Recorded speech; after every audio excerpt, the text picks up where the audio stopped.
Good evening, everyone, and welcome to the Sunday Night Takeaway Show. And first of all, Happy New Year to everyone. Hope you've had a good one. And looking forward to 2025. I think this man below me here is exceptionally happy today with how it's gone. Hell yeah. We, in 2025, we've gone to Anfield, picked up a draw, and made the game actually competitive. Could have won it at the end if not for Xerxes being offside and Harry Maguire not skying it into Rosed. But yeah, on a different day, maybe we get a little bit more out of that game. But pleasant surprise, a lot better than a 5-0 loss. Yeah, as some in people the bin. predicted. I'm in the bin with my prediction. Absolutely in the bin. Yeah, I did see some of the 7-0 drubbings and stuff that was on there. So yeah, it's quite 7-Up's interesting. gone out of business, guys. We're on the coke. Superb, superb. Cheers, good evening, mate. How are you? And welcome back. Yeah, I'm all good, mate. All good. Strange results this weekend all round. Yeah, I must admit, disappointed with the Arsenal game yesterday. Very disappointed with that one. I expected a win today for Liverpool. I can't deny it. Sorry, Fuzzy. Yeah. But it was a great game for a neutral. I can't deny it. I thoroughly enjoyed the game. So, yeah, we'll get into it. Just take it all apart and see where we are. Yeah, totally agree on that one. Let's just say hello to people in the chat. I've seen James obviously saying he's going to come in at some point. Big up to James as well. Evening, Joanne. Happy to do. Hello. Anthony's Wi-Fi is okay tonight. Yeah, that's a bit About that. that's a bit debatable. We'll see. Good evening, Matt. Big up Tony in the panel, and also to Daz as well. Hi, Tony and everyone, and also to Brendan. Evening all. I am Matt and F as well, and also to Terence. Hope you're well, Terence. Good to see you again. And also big up to Forest Rye. Big up Jez Early, DM Fuzzy. Big up, right? Yeah, right. Matt, so I think everyone got the Man United versus Liverpool result wrong. Yes. Clearly wrong. There's no two ways about that one. Saying hello there. And hello to our brother Lenny Moon. Evening, Lenny. Good evening, brothers. Happy New Year to you all. Same to you as well, mate. And also good evening to Aces, who says, Godfather Jez, Tony, and Fuzzy. Evening, James. Good evening, panel on the chat. And good evening to Steve Bell. Evening all. Went up yesterday. Oh, geez, you went up there, do you? Went up yesterday. For fuck's sake, same old, same old. Could have been 2 up early doors, but after that normal service resumed, yeah, we were just talking in the background about that. We thought we did okay again for a short period of time, but as always, short-lived in the course. Man City's back on the return. It's all good again for City. It's getting there again. We'll come on to that. Everyone on the panel, apart from Tony, did better than West Ham. Yeah, I think I predicted that one. Actually, Tracklers is snowed in. Yeah, he's got the snow plough attached. Hopefully he's burying his way through. Good evening, Darren, as well. We'll be there. I'll be there to give Arteta his P45. I'll be there. All together now. And Anthony's cousin, Wurs Lurbert. Don't expect Anthony really bad here in Bristol. Big up to yourself, Matt. And also evening to Words and Pictures. How do, folks? Roma saying Roma 2, Lazio 0. Evening to Todd Burge. Good to see you. Big up everyone. The only stars I want to know is it's the league table final result and how many trophies you have won for my club. Mm-hmm. Yeah, because I seen an Insta post and it was that, is it Fawad that was saying about Arsenal and counting it on his fingers how many cups and league titles you're still in for so far this season, Jez. He says you got 4. You're still in for 4 things at the moment. No other club can say this. Liverpool can. Yeah. And they're favourites to win all of them. As always, yeah. Sorry, I have to be realistic on this. We've got a tough night Tuesday night with Newcastle coming to North London. That is not going to be an easy game. I Mm. see the arsewipe channels are saying we're going to walk it. No, we ain't going to walk that game. That's going to be tough, tough, tough. And after watching Man United today against Liverpool, we've got them week's time in the FA Cup third round at the Emirates. You can never write that game off because I know Man United aren't great. They got a decent result today, drawing Anfield. And let's be honest, it's Arsenal, Man United, big rivals, huge rivals. Yeah. And controversially, as I put it, they're probably Arsenal's bigger rivals outside of Tottenham because Tottenham's tribal. They're tribal rivals. They're not competitive rivals. But it's going to be a difficult one. I can't see Arsenal winning the league, and we're certainly not going to win the Champions League. So, who knows, mate? Who knows? Love to be in that position, but at the same point, yeah, we know where it stands with you guys, and yeah, Arteta afterwards with his post-match talks, I don't know, just don't get them, really don't. Joe saying cold enough for you, I think to Steve there. Toes is saying Delap takes a penalty that Stewart and Dix will be proud of. Yeah, I've seen it. Yeah, he's doing well for Ipswich, and that was a good result as well. I mean, when you look at that, I mean, I think from Ipswich's point of view, to draw level, I think they've got to be a little bit miffed because they did well to go ahead in that game as well. Jared's asking if us what happened today. You actually played well. We actually played football. I can't believe it. Yeah, a bit of a mad one, but yeah, it's like the overall performance today was like they actually cared, and it just goes to show when you got a team, even if you're not like that special, like quality and all, if you actually just care about performing and doing the best you can possibly do, then you can get all sorts done.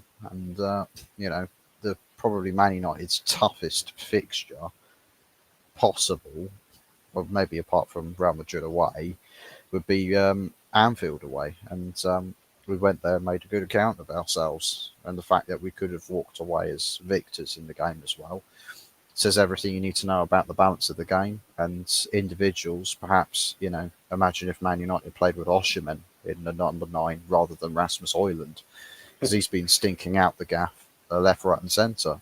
Have a proper striker up there, takes those chances. So maybe we'd have had 3 or 4 goals in that game. Yeah, I agree on that. I mean, it was quite surprising when you think your opening account was Martinez. I mean, well taken goal, don't get me wrong. Yeah. But that's your centre back. Yeah. So that kind of is worrying in that respect. But your midfield and your forwards are not doing anything. But this fella could. But hey, fair play, great goal. Yeah. That's this obviously the Man City game. I thought it would have been at least 6 or 7 against Man City. Yeah, because they did look pretty tasty in certain areas, but at the same point, they were there for the taking as well, Daz. I think we could have done something out of that game, but yeah, I mean, Jez mentioned it earlier. We could have got something, but unfortunately, it's West Ham at the end of the day, and with this manager at the moment, yeah, there's no direction. Yeah, I actually thought you might. I did say I thought you might actually get something out of that game. I'm not saying I thought you might sneak a naughty draw, but didn't happen, unfortunately. No. I mean, they were there for the taking. I'll give it that, Jez. But it's just, yeah. I mean, don't get me wrong. Fulkrug, I did say on a show yesterday that he was a bit of a headless chicken, but you can see in certain areas he was running in the right channels. But again, we're going for a low man up top, and we can't do that. It doesn't work for us. I think it's only near the end when he brought in Danny Ings that they actually went up 2 up top. But it's the first time we've done it in ages. Steve's saying only started snowing when I got back to Guildford. Bloody cold though. Yeah, gents, did you have snow in your neck of the woods? Yeah. Okay. Yeah. The yellow warning of snow. It snowed for about an hour. And it was about half a centimetre. You know what I mean? To be fair, Sorry? I'm not too far from where Guildford is, but overnight, or basically before midnight, we had quite a bit of snow where I am, and it set Really quite. cool. I'd probably say You're about a north of couple of the Downs, inches at aren't least.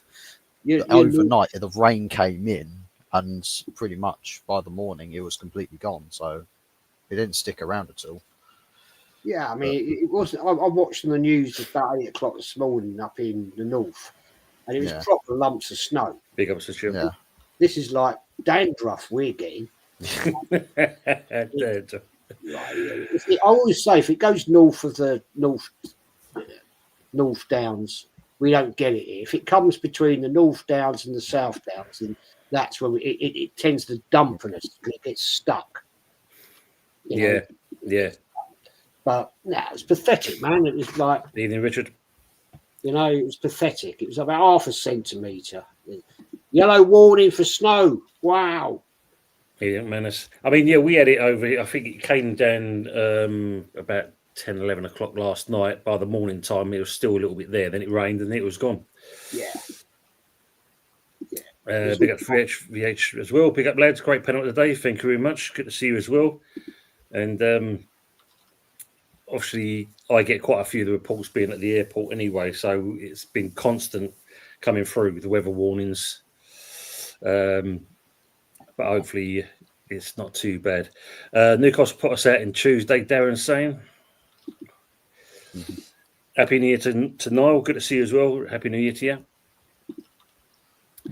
Jonas saying it will be Arsenal 1, Newcastle 3. That score is what I'm visualising. Oh, ouch. Big up to Michael Chelsea as well. Big up to and Fuzzy. Come on, Jez. Land it on your forward manager, mate. Yeah. Not good at the moment for Chelsea. They're kind of finding a dip in form as well. The old Barcodes are on a bit of a run. Going to be tough for Arsenal. Yeah, Newcastle doing very well at the moment. Doing very well. the buck.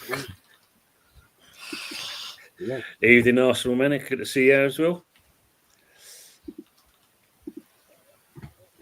I mean, Ahmad is superb. Yeah, good little player. Rightly so. You've given Fuzzy the centrepiece. Making the most of it while it lasts, mate, as he said there. Evening to Mish. Jez, as bad as Arteta's attacked us are for playing party at right back when we needed him in midfield, Man United may have helped us in the title race.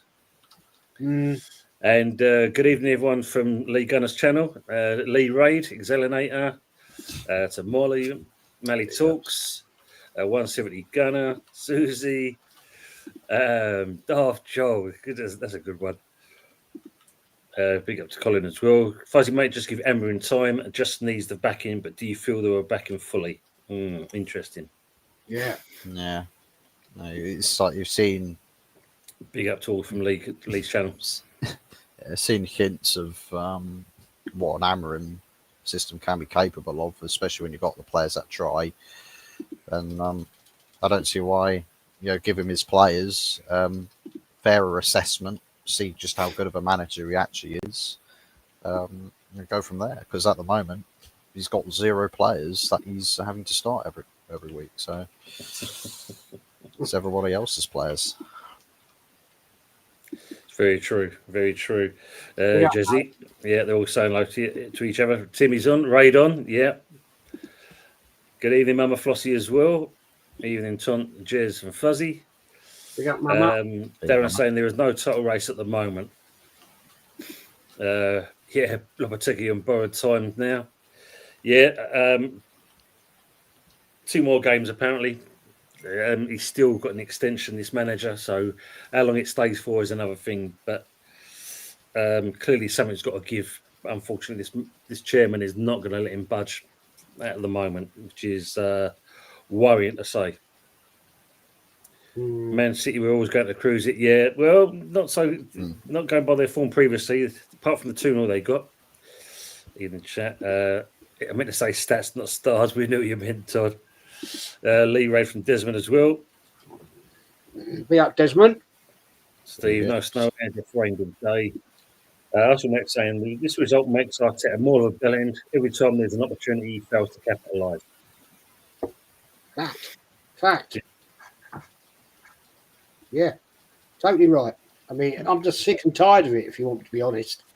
Yeah, this is all we see now, is the absolute Pick up here, Ross. race yesterday of,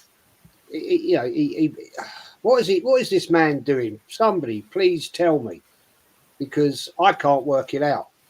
I really don't work it out.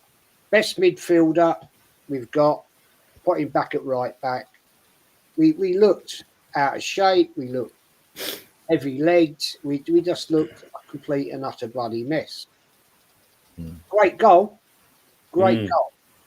Can't deny that. But we're struggling here, there, and everywhere, man. It's just, and people, I watch other YouTube channels, right? The Arteta sexuals. What are they on? What planet are they living on? Yeah, they're watching something totally different. I watched a show earlier, the Canadian fraud, that is, and he's yesterday crying into his tea, and then today, total different story. The guy is an absolute fucking liar. Don't portray. If you're going to say something one day on YouTube, stick to it. Yeah. Don't be a liar all the time. The guy is a muppet. I can't stand him. I've got no time for that idiot. And you just want to follow the narrative because you want to make it in the journalistic world. Well, let me tell you, you little muppet, you ain't going to make it in the journalistic world because you are an absolute prat. Right?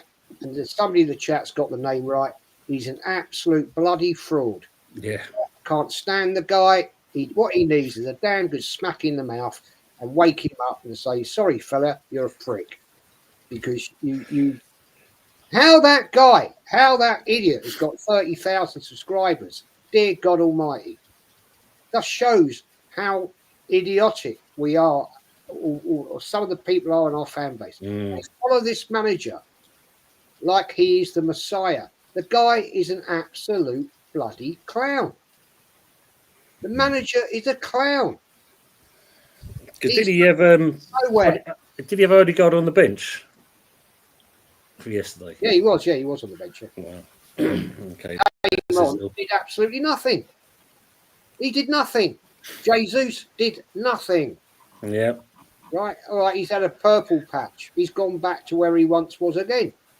I'm sorry. What is going on? And then this idiot I was watching today, talking about buying this striker in, who's absolute bloody dog shit. Yeah, is it some fella from, is it Brighton you're trying to get hold of? Joao Pedro. No. Oh, Evan Ferguson. That's the one. Yeah. And it's like, who? Can't lie. Evan Ferguson's sort of like yesterday's hype. That's what I'm saying. It's going like that, I thought, so that's not what Arsenal need. If you're going to go down that road, then you're definitely not going to be getting any goals if you're going to go that way. Steve's saying, I kept sliding down the road due to the snow. Was it the intake of alcohol? I think we go with the latter there, Steve. Just going back on Misha's comment here, he's saying West Ham might as well sell Kudos to Arsenal for a profit. It's a win-win. Also, Arsenal need to sign Osherman as too. Yeah, we know Kudos at the moment is not kind of playing to his best potential, that's for sure. I mean, he only showed it against the Liverpool game, but that was maybe for Arnie Slot's purpose, especially on the right-hand side. But I think there'll be more than one club coming in for him if it is going to be the case. Arsenal is one of them. I think Newcastle and possibly Liverpool, the three that will more likely will go for him. But we'll see. So, Michael Chell's Community Shield does not count, no matter what any Arsenal fan will say. No, that's the manager. That's the manager, Michael, not the fan. I think the fan base know full well that a Community Shield is not a trophy. I think he was serious when he said that. Absolutely, Jez. There's no two ways about it. I know Terence would definitely say no, it's a trophy. But not in my eyes, mate. It's a shield. Is the Emirates Cup a real trophy? Do you reckon you'd count that as well? That's one of them as well. Yeah. Yeah. And that's one as well. The Florida Cup. Don't forget the Florida Cup, mate. Yeah, that one as well. Mish is also saying, as much as you hate Arteta's tactics, which is costing us in the Prem, I still think we can win a trophy. Okay. That should be Okay. interesting to see. We'll look out for that one. Brendan saying it must have been a warning for yellow snow, not a yellow warning for snow. I like that. Big up, Mum Fussy. And they're all saying like each other. Big up to James MUFC as well. Big up, lads. Big up to yourself, mate. Thanks for coming in on only one of the 3 channels that's here. And Nish is also saying, first leg Arsenal 3, Newcastle 0. Come on, you Gunners. Got to believe. That'll be a resounding win, that. Against Newcastle. No, honestly, I would love to think that. I really would. I really would. But with what's going with the injuries we've got, right, and who we're going to put where, yeah, it's going to be a tough night. Don't forget it. I mean, Newcastle they're a tough team to knock down right now. Yeah. So we have got Arsenal with any realistic chance, right, of getting to that final. We've got to score big on Tuesday night and then go up to St James's Park and maybe nick a draw. Let's be honest. We've had one shot in target at St James's Park in 2 years. That's a pretty shocking statistic, isn't it? Well, at least we could break. We did better than that, Jez, that's for sure. Yeah. 1 in 2 years. Bloody hell, man. That's the stats. That is a true stat. That is a true stat, man. Will you make it 3? Will there be a third one this year? Happy New Year to you, Jez. We've scored more than we've had more times. Let's be realistic about it, right? Yeah, I want Arsenal to win. People say, "Oh, you're being negative, Jez. You're being negative." No, I'm a realist because I look at what we're playing with right now. Okay, Martinelli. Well, let's step back. And where he scores a lovely goal. Yeah, give it that. Gets hooked. Right, Martinelli comes on, does absolutely nothing. Jesus did absolutely nothing. Trossard did absolutely nothing. Odegaard might as well not bothered. Right, he might as well stayed on the bloody bench. He did shit. Yeah, and our defence is not the defence that we had last season. And I see people putting these stupid stats out. Arsenal are the best team in the Premier League last year. Maximum we conceded was 2 goals a game. Wow, what did we win? Fuck all. It's great coming out of all these fantastic statistics, right? Because there are people out there that love the statistics. You can make statistics work for you or against you any way you like. You can manipulate statistics, and that's what these idiots do. Because, great, we were the only team not to concede more than 2 goals a game, but we didn't win anything. Yeah, Win anything. That's what it comes down to, isn't it? That's the thing at the end of the day. It's silverware that counts, people. It's silverware. Evening to Rob. Happy New Year to the panel in the chat. New Year, and we're still shit. Yes, happy New Year to you, mate. Good to see you. And that's so true. Good evening, Tendon Guna. Evening, Tony, Jez, and Arsenal. It's been more fuzzy and all in the chat and watching. Happy New Year. Happy New Year to you as well, mate. And Diesel, Lee Gunner Raid as well, and as well as Lane. And our good old friend Vincenzo. Big up Don, Jez, Tony, and Hit Fuzz. Hit Fuzz. Hit Fuzz. Damn. Forget Hitman. Hit Fuzz. Hitman to her. Change my name from 44 to 47. Wow. I can see Arsenal being knocked out of both the FA Cup and the Carabao Cup this January. Oh dear, it's sad. Now this is. I don't want to make this an Arsenal show at all because it's not. It's a general football show. But isn't it a sad thing when you're sitting here as an Arsenal fan thinking, yeah, we could be out of both cups in January? Yeah, it's a fact. We have to be realistic about this and actually say, oh, no, it can't happen. We can't allow it to happen. But look at what we've got in that squad, right? It's disgrace. And are we going to buy anyone in January? Well, that's another subject for maybe another show. I don't know. But at the end of the day, it's not looking great. It's not looking. We're not ripping teams up right now. We're sort of getting away with it. Am I confident, Mems? No, I'm not. We've got a tough 2 games against Newcastle. Right, going up there. If we draw, let's just hypothetical. Let's just say we draw Tuesday night. We've then got to go up there on a midweek night under the lights and try and nick it at St James's, which we haven't done for 3 seasons. So, hello, wake up, people. Yeah, we've then got not this week coming, but the following week, we've got Man United in the FA Cup, and we know what those games are. And I know they're not great. They got a result today at Liverpool. Best team in the league at the moment, Liverpool, top of the league. They got a draw. I wasn't expecting that at all. No. Now everybody's gassing it up. Oh well, we're going to go up there. Oh, sorry, they're coming to us, and we're going to get in 3rd round the FA Cup. They're fighting for something. So they're not going to walk out at the Emirates and just we're at the Emirates. We're going to just let it go. Come on, wake up, man! We've got a whole week.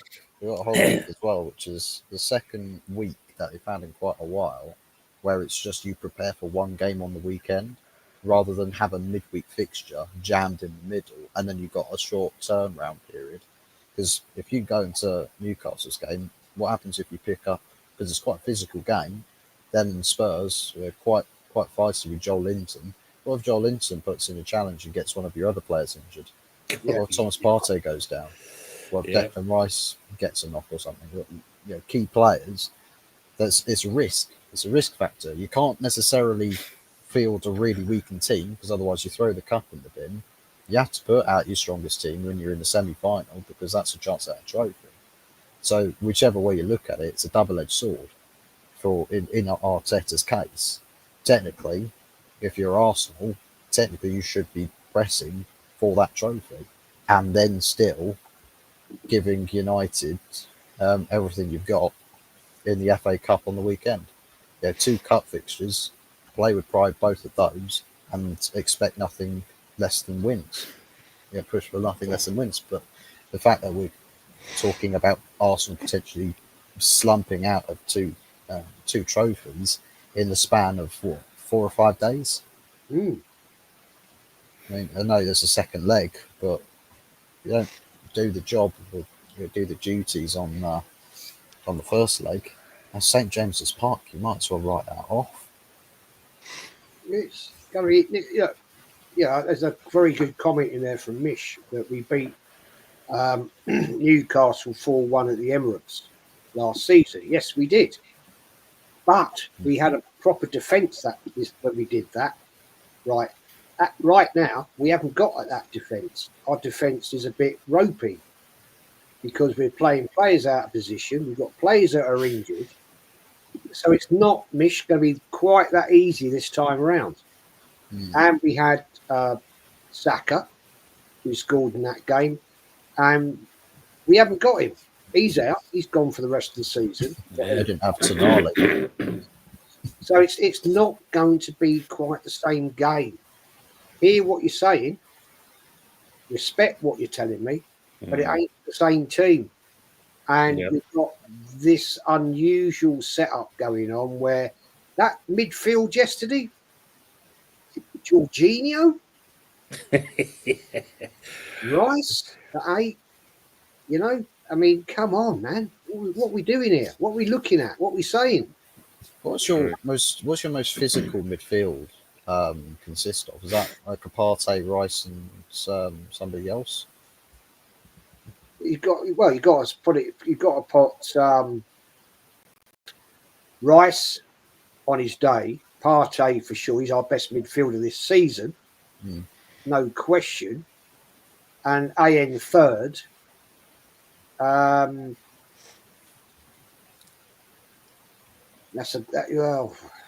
struggling there again, aren't we now? Because Marino, no, too weak. Yeah, I mean, this is a problem, man.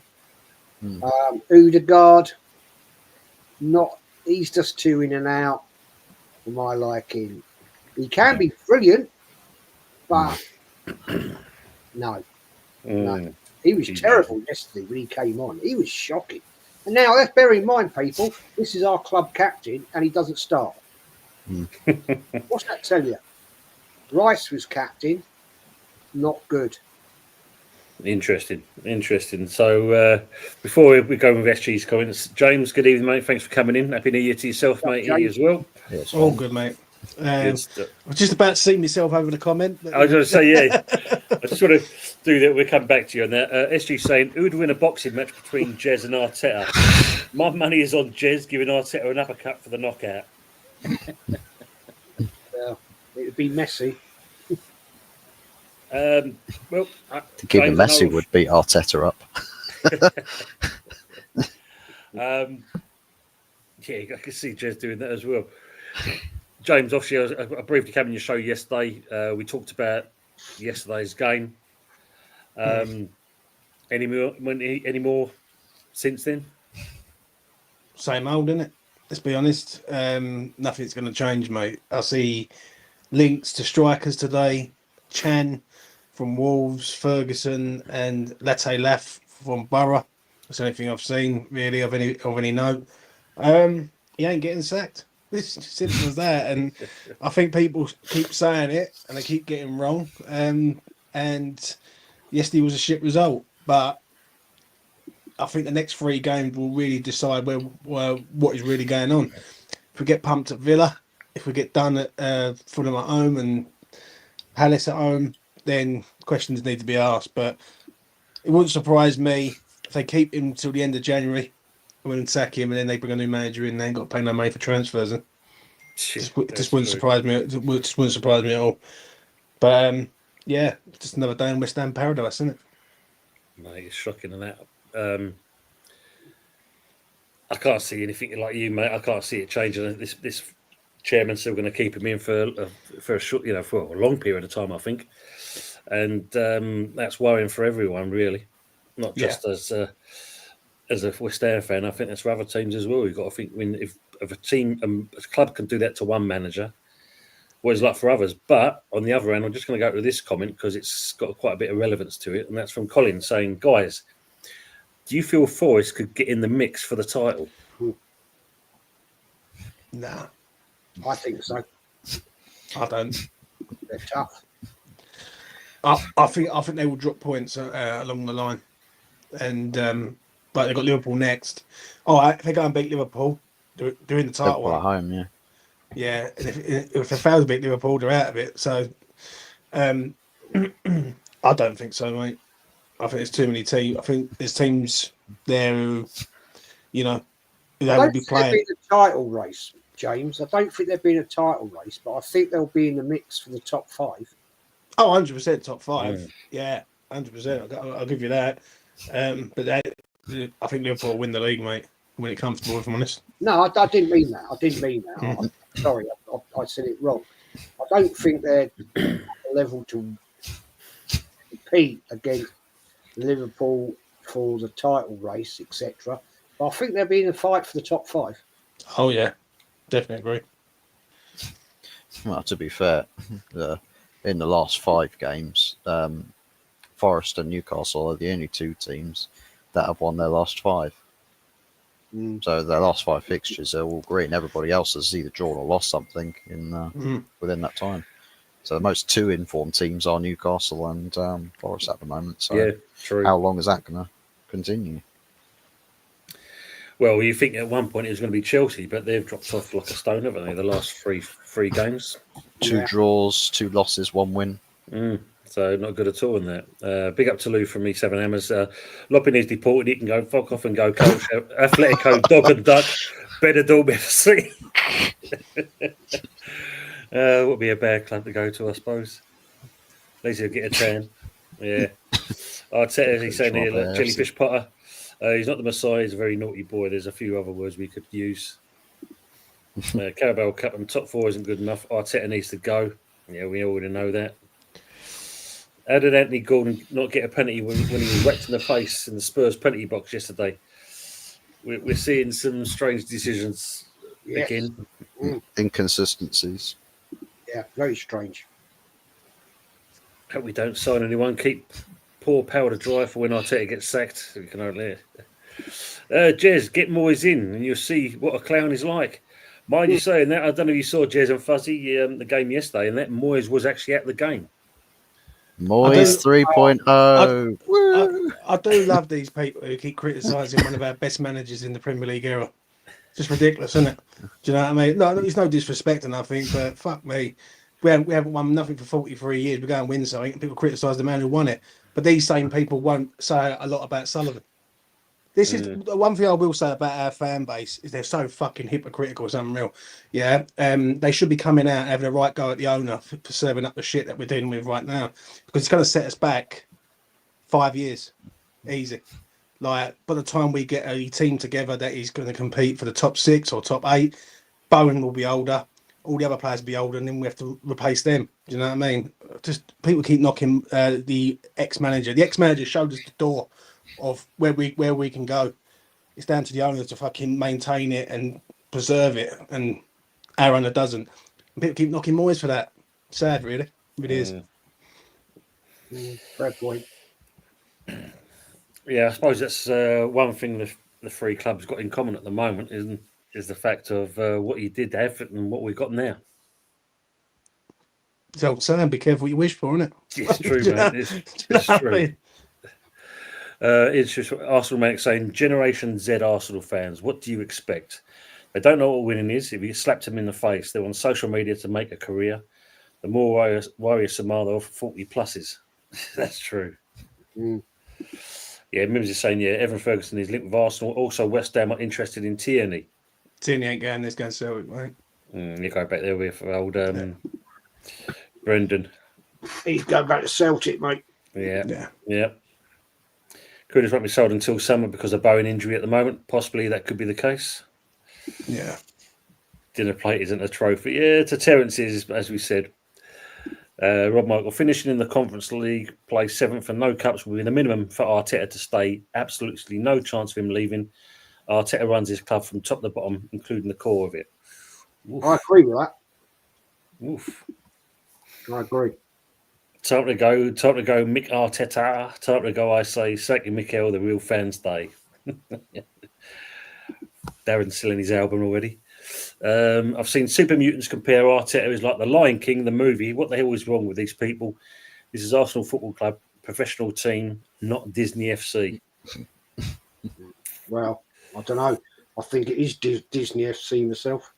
Biggest clan going on there, isn't there? Big up to Ravi as well. Big up, lads, and respect. Respect to you as well. Yeah, Emirates Cup, Florida Cup, Tea Cup. Arteta will take them all. Septic Meatball saying, at very worst, we're better than you. Well, you did too well today, that's for sure. Arteta's tactics has cost us lots of trophies. That's the true thing. Yeah. And obviously, Ravi being Liverpool, it's on us, Liverpool, while we drew, did not start well, show United too much respect first half when we should have gone for it.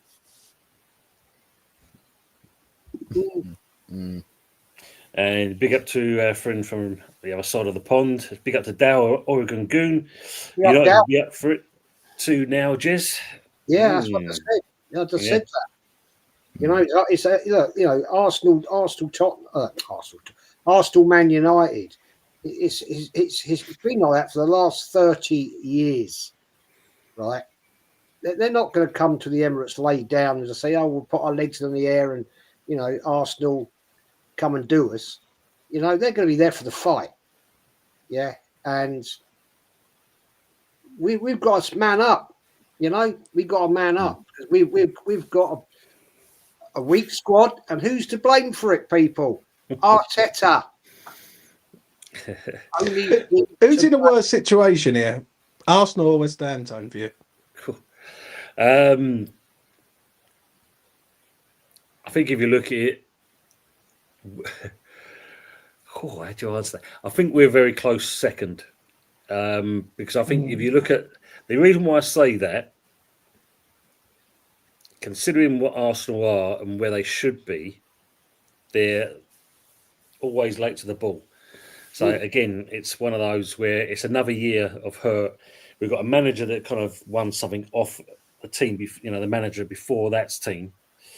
He's now come in and the last couple of seasons, yes, he's got them playing better football, but again, it's still not enough.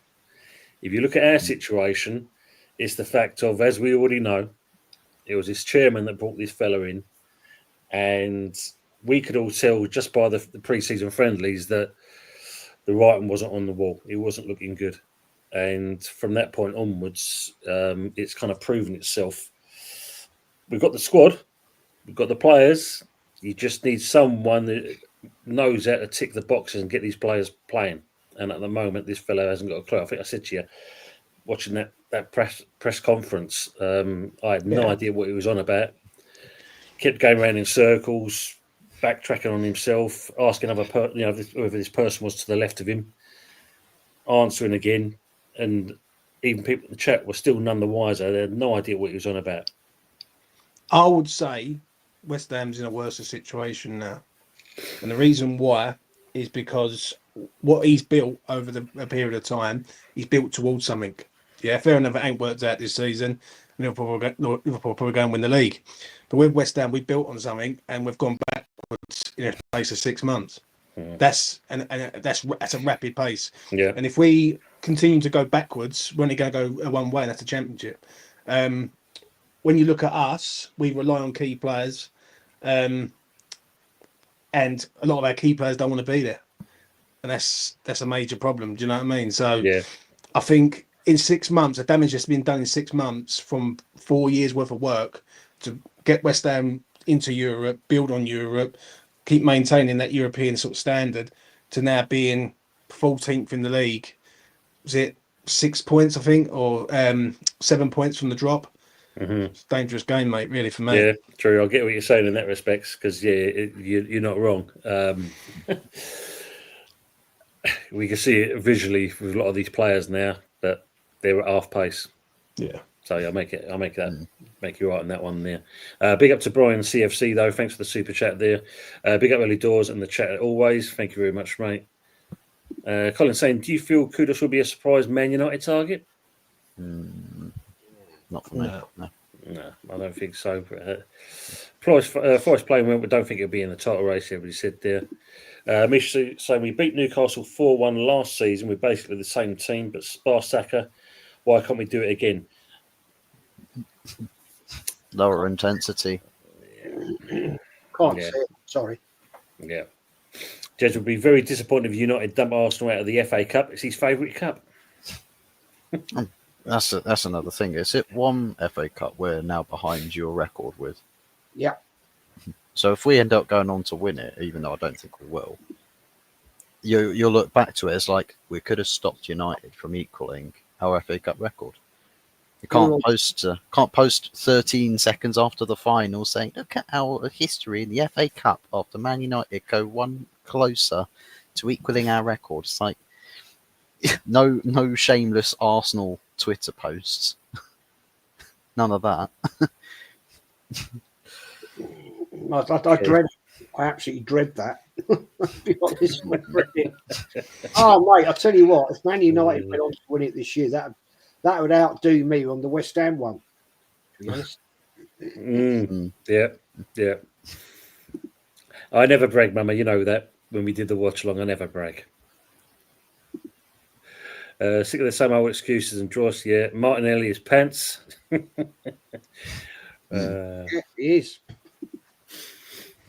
Rob Monk was saying he watched the Sol Campbell documentary and it reminds me of how good we really was at the time. Should have done 3 league titles in a row, and well, the Champions League in either 2004, 2006, or even both. Proper teams. Proper teams. Without Saka, couldn't score in a brothel. Terence is saying, Jez, you're not only talking from your heart, you're talking common sense. Straight, honest chat is what makes this channel. By the way, the Charity Shield is a shield. Only the French think different. Mish is saying, then where he's got an injury, that's why he got hooked. Hopefully he's back for the Newcastle game because he was ripping up Brighton's defence.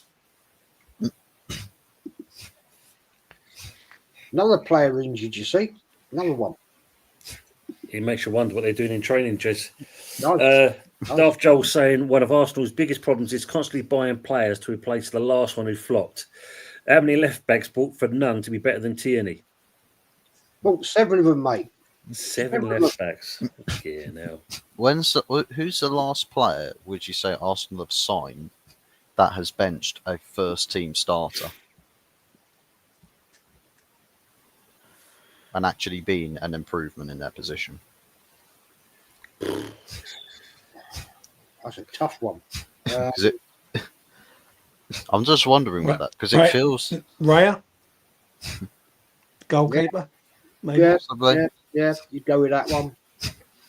outside of that. Timber, maybe. Timber. But he's injured. Mm. Jesus Christ. Yeah.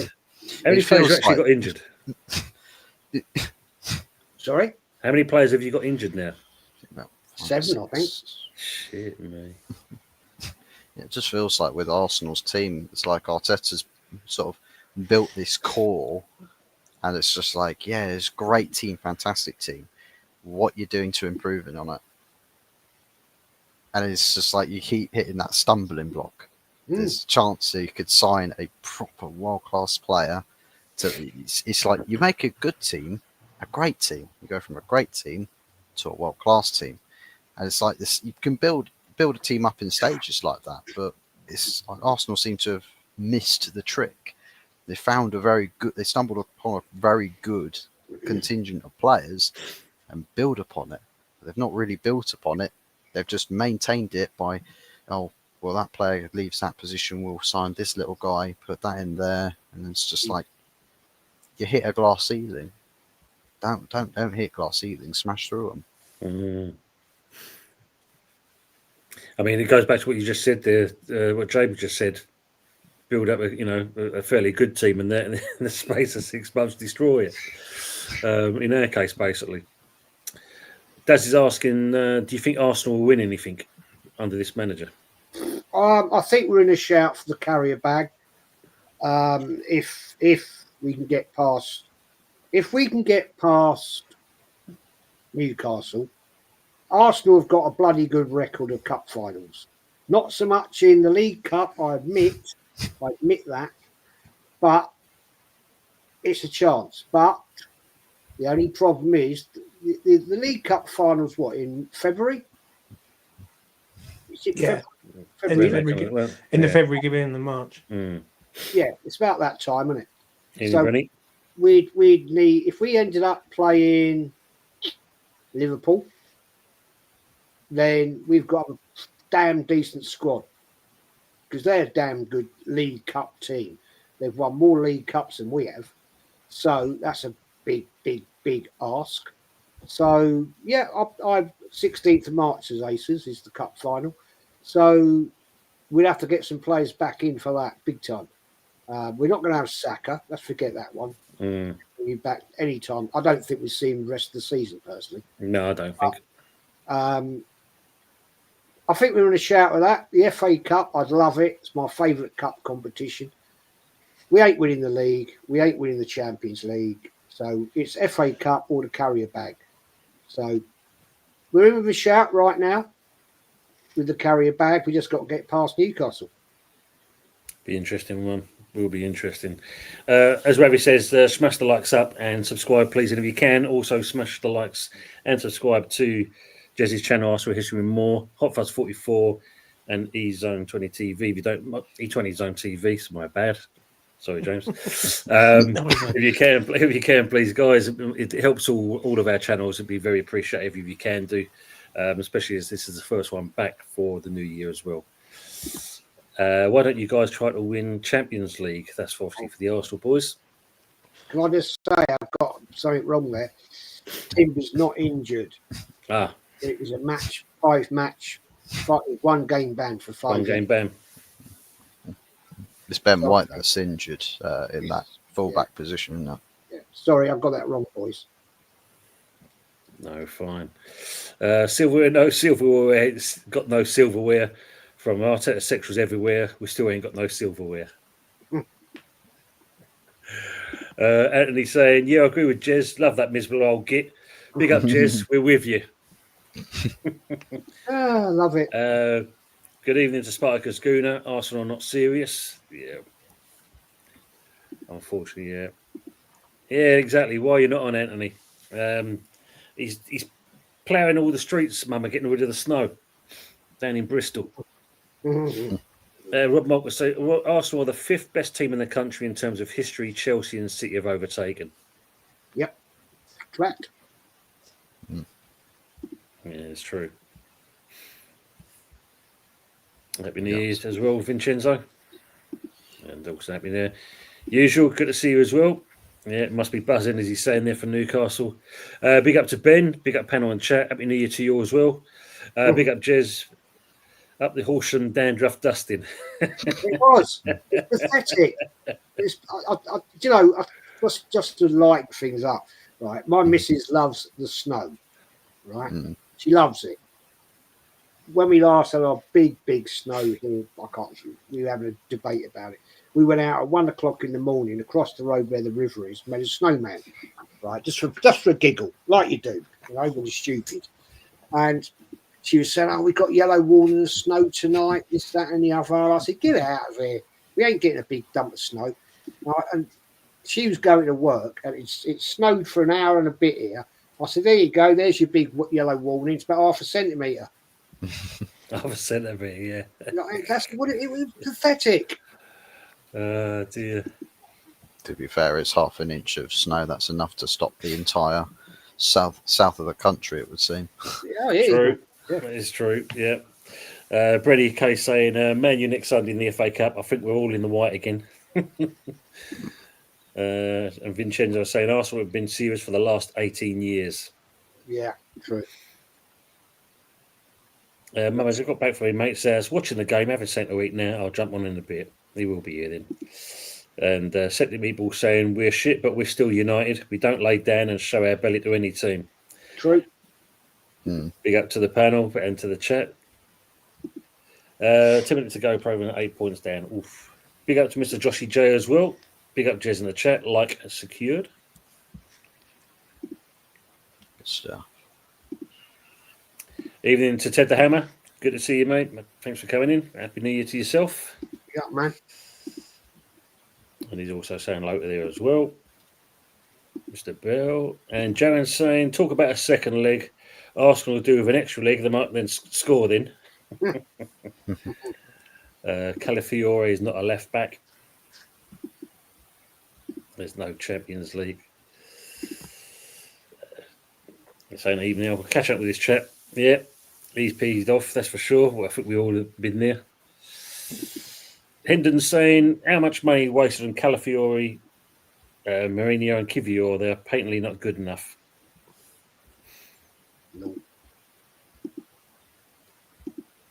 No bank will win the league before Arsenal. Would surprise me as well. Surprise me at all. Well, James has said it. Was it 2 seasons? You said he'll turn it around. Almiron, yeah, definitely, 100%. Give him if he can get a couple of players in, maybe this window, get rid of the Deadwood, sort himself out for the summer window where he can go big in the summer. Next season will be like a transitional season where they start to turn things around. In the following season, they'll attack the league. That's what I think will happen. It's going to take them about 18 months to get rid of everyone out the door because they can't get rid of everyone all at once. So if he gets rid of a couple of people now, they can use this season as a season of basically going, write this season off, see what they can do in the cup. And if they finish 10th, they can work up from that for next season. Yeah, I agree with that one. I do agree with that. I can't wait for us to get rid of the likes of Rashford, Casemiro, and just these ridiculously high wages. I mean, let's be real. How many clubs does Rashford in this current form start for? We'll take him. on £300,000 a week. All right, we won't take it. Between, right, get this right, between Anthony, Casemiro, and Rashford, wages combined, that's about £900,000 a week. Jesus that's a Christ. joke. 900,000, nearly £1 million a week for players that are dead food for Man United and offers nothing even remotely like acceptable. Like you can't even say that they're necessarily steady eddies. Like they just got no place at the club. So it's literally just you're forking out millions of pounds a week for players that just it just doesn't make any sense for no reason. Literally no. That's mad. So yeah. Jesus Christ. Vincenzo's asking the question: if Arteta left, do you believe the Cronkies would bring in a decent manager, Jez? I tell you what, I would not be at all surprised at this. We had a temporary manager, if you remember rightly, yeah, ex-Arsenal player. I would not be at all surprised if Arteta was gone. We'd have Jens Lehmann, Wow. ex-goalkeeper. Yeah. That'd be an interesting one. Don't do it, Jez. We've got a goalkeeper coach. He's shit. Save yourselves. Wouldn't surprise me at all. Wouldn't surprise me, mate. The way Arsenal work, it wouldn't surprise me whatsoever if Jens Lehmann came in as manager. Wow. He's at Arsenal. He's the manager of the youth setup, right? So he's obviously highly qualified to work at a top level. Just what I'm saying. Wow. It wouldn't surprise me at all. That'd be very interesting. Well, he was mad as a fruitcake, that one, but he was a good keeper, though. I'll give him that. You're saying the honeymoon with Arsenal is well and truly over for Rice. He's being slaughtered on fan channels now. He hasn't been great, I have to say. Does he want out, do you think, though, Jess? Do you think he's realising that, it's not all light and harmony over there? I think so. I honestly do think so. Respect to Declan Rice, right? I think he's the only player currently, right, who's got the balls to stand up to Arteta and tell him, you're talking bollocks, mate. I think he's the sort of player that would do that, which means, you know what that means, don't you? Yep. He'll be out the door. Yep. Because Arteta only likes little pussy yes men. And I think Declan Rice has got a little bit more about him to say, nah, this is bollocks, mate. It ain't working. And it's on Arteta, though, that is, mate, for turning him into an 8. He's not an 8. Yeah, that's right. Yeah, we know that. Yeah, exactly. We said this, didn't we? Like, when people are knocking him, I don't get, like, if you're signing a DM, which Deck is, he's not an 8. Right? No. It's like us going and it's like someone signing Eldegaard of you and putting him as a DM. Do you know what I mean? It just doesn't work. So I don't know. Yeah. But do you know what? I blame Deck for that to a point because he's tried to change his game, and his game is not box to box 8. He's a good 6. Oh no, not a good 6. He's a very good 6. Like if he's a sit there, and he's one of the best 6s in the league, but he's not an 8. Far from it. He played about 8 yesterday. And what did he do? Absolutely nothing. Jeez. He's just not an 8, mate. He's a fish out of water there, mate. He's a fish out of water. And I'm sorry, when he came into Arsenal, when we bought him, he was playing 6 and he was sublime. Now, I think I honestly would say to you, if you sat down Declan Rice privately on your own and said to him, are you enjoying being at Arsenal? Or he'd probably say no. If you want my honest opinion. We'll take him on a loan deal, Jez, if you fancy. Yeah, I mean, usual saying there as well, James. Look, he'll have him back as well. Definitely have him back. Mr. Joshy J from Man United saying, good point today for Man United. But given the players apart from Ahmad, 0 credit, whereas as they all been all season, not sustainable. certain times, sometimes you turn up for certain games. It happens. It does happen. I must say, with the Garte in midfield, transformative, complete transformative. You go from a dead midfield of Casemiro and Ericsson against Newcastle, and that midfield, absolutely no competition whatsoever. Then suddenly you put Agate and Kobbie Mainoo in there, and I don't think Kobbie Mainoo is as a number 8. You think he's better at probably he's got more qualities to play in the number 10. Mm. And Bruno, I think, probably plays better in the 8 because he spends more time facing the opposition's goal rather than having his back to goal and needing to turn to build up the attack. So I think maybe switch those two around, and I'll be interested to see how that combination works, because I think Kobbie Mainoo is better with the ball into feet rather than him playing a pass, because I don't think he's got as much range in his passing. Mm. Excuse me. He said a lot as well with Bruno today. Probably his best performance of the season so far. Yeah. Mm. Right. Gary Parker saying, I think obviously must be Arsenal. Another opportunity missed. We've drawn the most games in the top 9. Wow. Can't see Forest top 4. Liverpool, Chelsea, Arsenal, Man City, Forest 5th or 6th. Mm. I agree. Stop so I'm well behind on the chat, so I've got to whiz through these ones. Where do you see us do our next couple of games, James? Where do you see West Ham kind of getting anything of a result? I think the next 2 Premier League games are massive, mate, if you want me to be honest. I think, Fulham at home, Palace at home, I think it is, back-to-back, one Tuesday night, one Saturday afternoon. If we don't pick up points in them games, then we could be in trouble.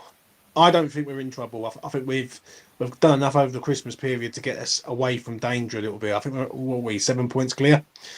I think that's enough for now. Well, Yeah.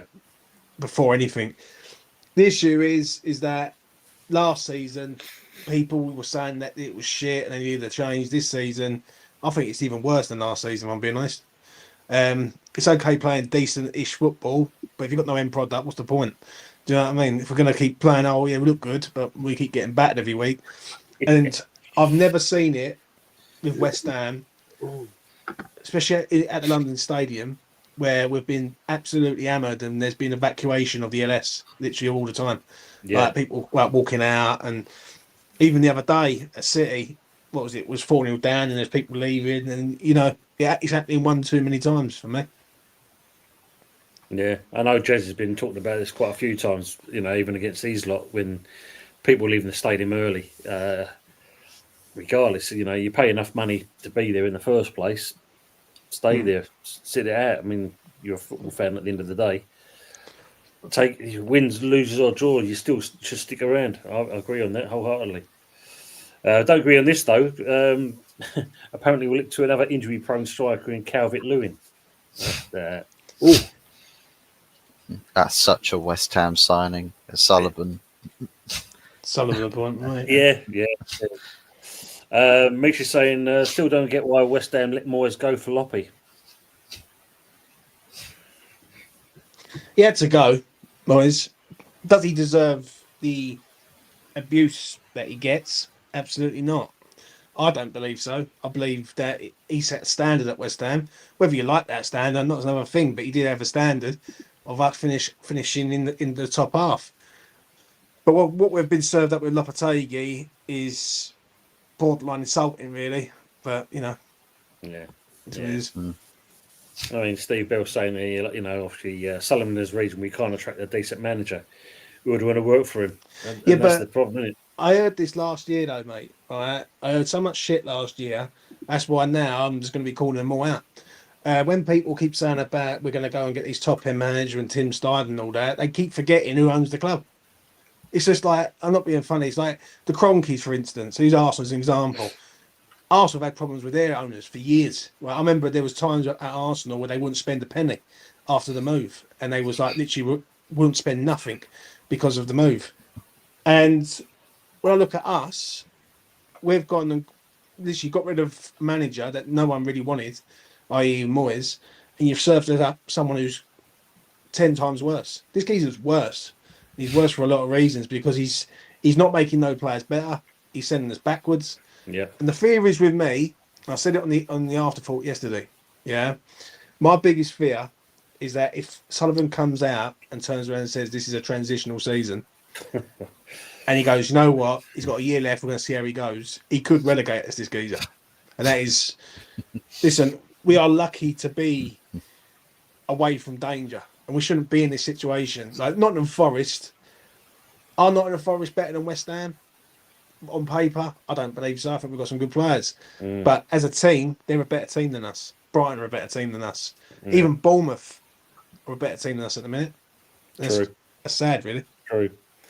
I mean, Todd's saying here, you know, we should get the Ipswich manager. He believes the manager is too good for Ipswich.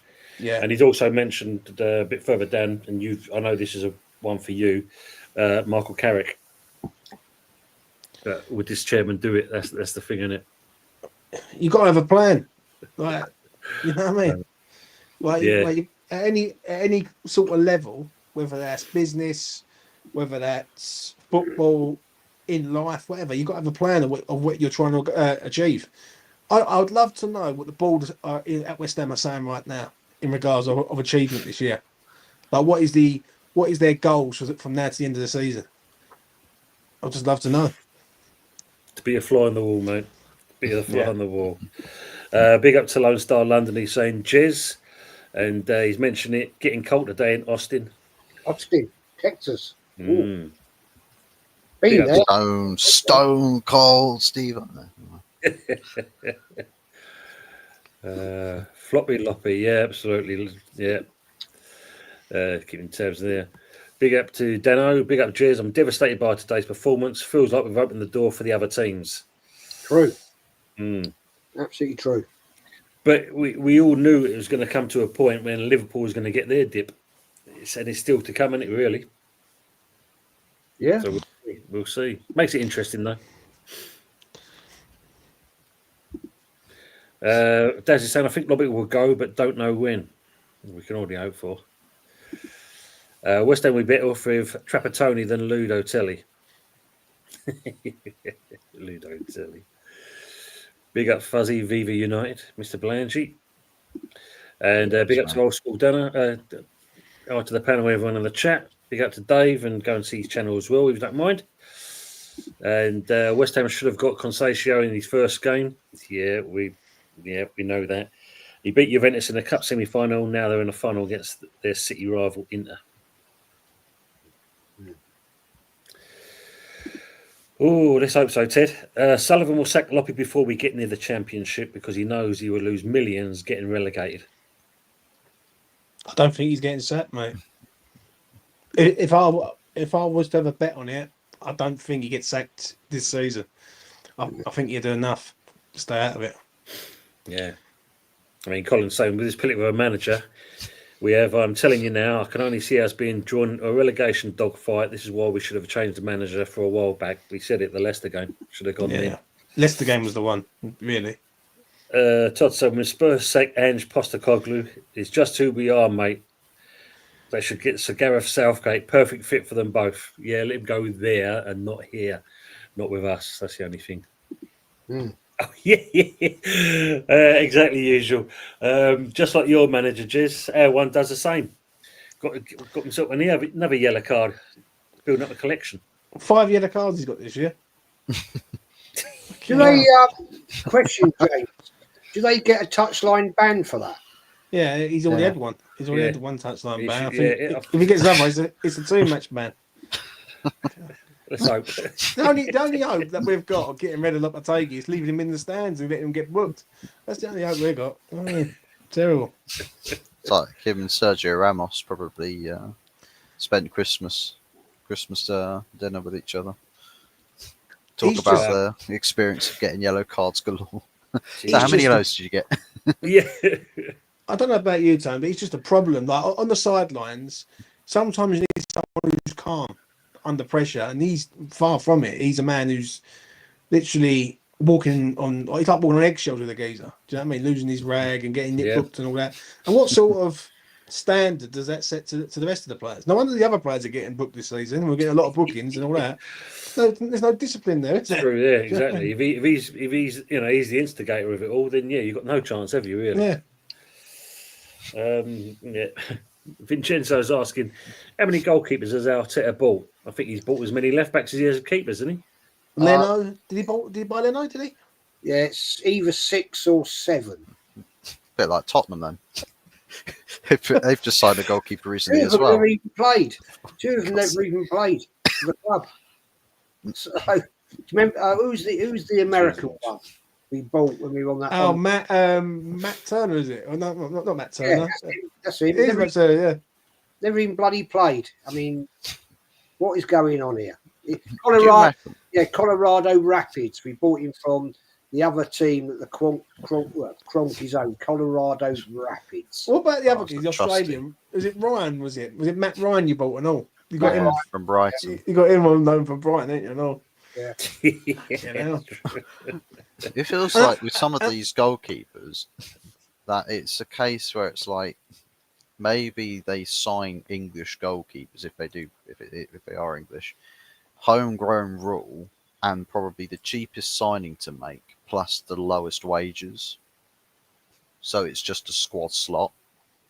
So maybe your money men are just looking at that and like, yeah, that's a great way to structure our wage bills, to have a thinner squad and to qualify for like homegrown rules as such. So Can't make just a theory. Big up to Jason Carter there, and he's putting the Eagle 1 second. Question for Jez. Do you think the younger players are afraid to question Arteta? And big up for Rice for letting him know how he really feels about the tactics. Absolutely, Jason. You're bang on, mate. They are. They won't question him because he's a narcissist. You question Arteta, mate, and you're finished. We've seen that. That is a fact. And Rice stood up for himself, said what he thought. And I'll tell you right, if he keeps on saying that, he won't be here very long. The Aubameyang did it. What happened to him? He took the piss out of Arteta. Rightly or wrongly, turning up late for the North London, Tottenham derby. Should he have done that? No, not really. But he was making a point. He was basically putting 2 fingers up to Arteta. Yeah. And saying, fuck you, mate. And what happened after that? He was training on his own. And at one point, he wasn't even training at London Colney. He was training at a sports gym. Really? It wasn't even at Arsenal. That is just what the narcissist, arrogant bastard that Arteta is. And do I like Arteta? No, he's an absolute team next Tuesday. Usual's also asking the question, Jez. Who thought it was a good idea to get Sterling? Arteta. Edu quite clearly didn't want him. And I think this is only to be fair. The reason Arteta's pissed off out the club, right, is because he could see where this club was going. And it's quite obvious that it was Arteta has got all the power, right? Edu, and we all blamed Edu for certain facts. I'm not saying he's innocent at all, because he did some dodgy deals. Let's get it right. Could have got a player for free from that San Paulo club. What did we do? Give him 3 million for keep good relations. So, no, sorry. I'm not saying Edu is innocent, but at the end of the day, it's Arteta. And it'd be interesting, boys. Let's wait and see what happens during this transfer window. Can't lie. I think just to sum up Edu's reign as director at Arsenal, to stick a slogan tag with it, kept good relations. They'll always remember me for keeping good relations with everybody, but signing nobody. Big up to him Rob as well, and that Liverpool fan, and people you get a chance go and see his channel. Very nice guy. Big up, mate. Trent's a waste of space. Bang average defender who pulls off a nice solid pass, 1 out of 100 attempts. He ain't fooling me. I'll drive him to Madrid myself. As for Darwin, get rid. Yeah, some of them were. We're having. They're on flogging league players. We're having. I was going to say, it says like Sunday's a car boot selfie that James, I love him. Well, you do, yeah. Yeah, they thought they were buying Jeff usually. Yeah, Jeff Sterling. Yeah. Arsenal to start January by termination Sterling his loan and send him back to Chelsea as he does nothing. Don't play. And as you said, Ace has already put it in there. 16th of March. That's a nice date, that is, for some reason. What that could be? Oh, yes, because it's my birthday. Cup final. I'll get that in there now. If we get to that cup final, I'm going to that. Oh, yeah. Funny enough, Jed, did you go to the game yesterday? Because we was wondering if you travelled down to Brighton to watch the game. Say again, mate. Sorry. We wondered if you travelled down to Brighton to go and watch the game because it was closer to you.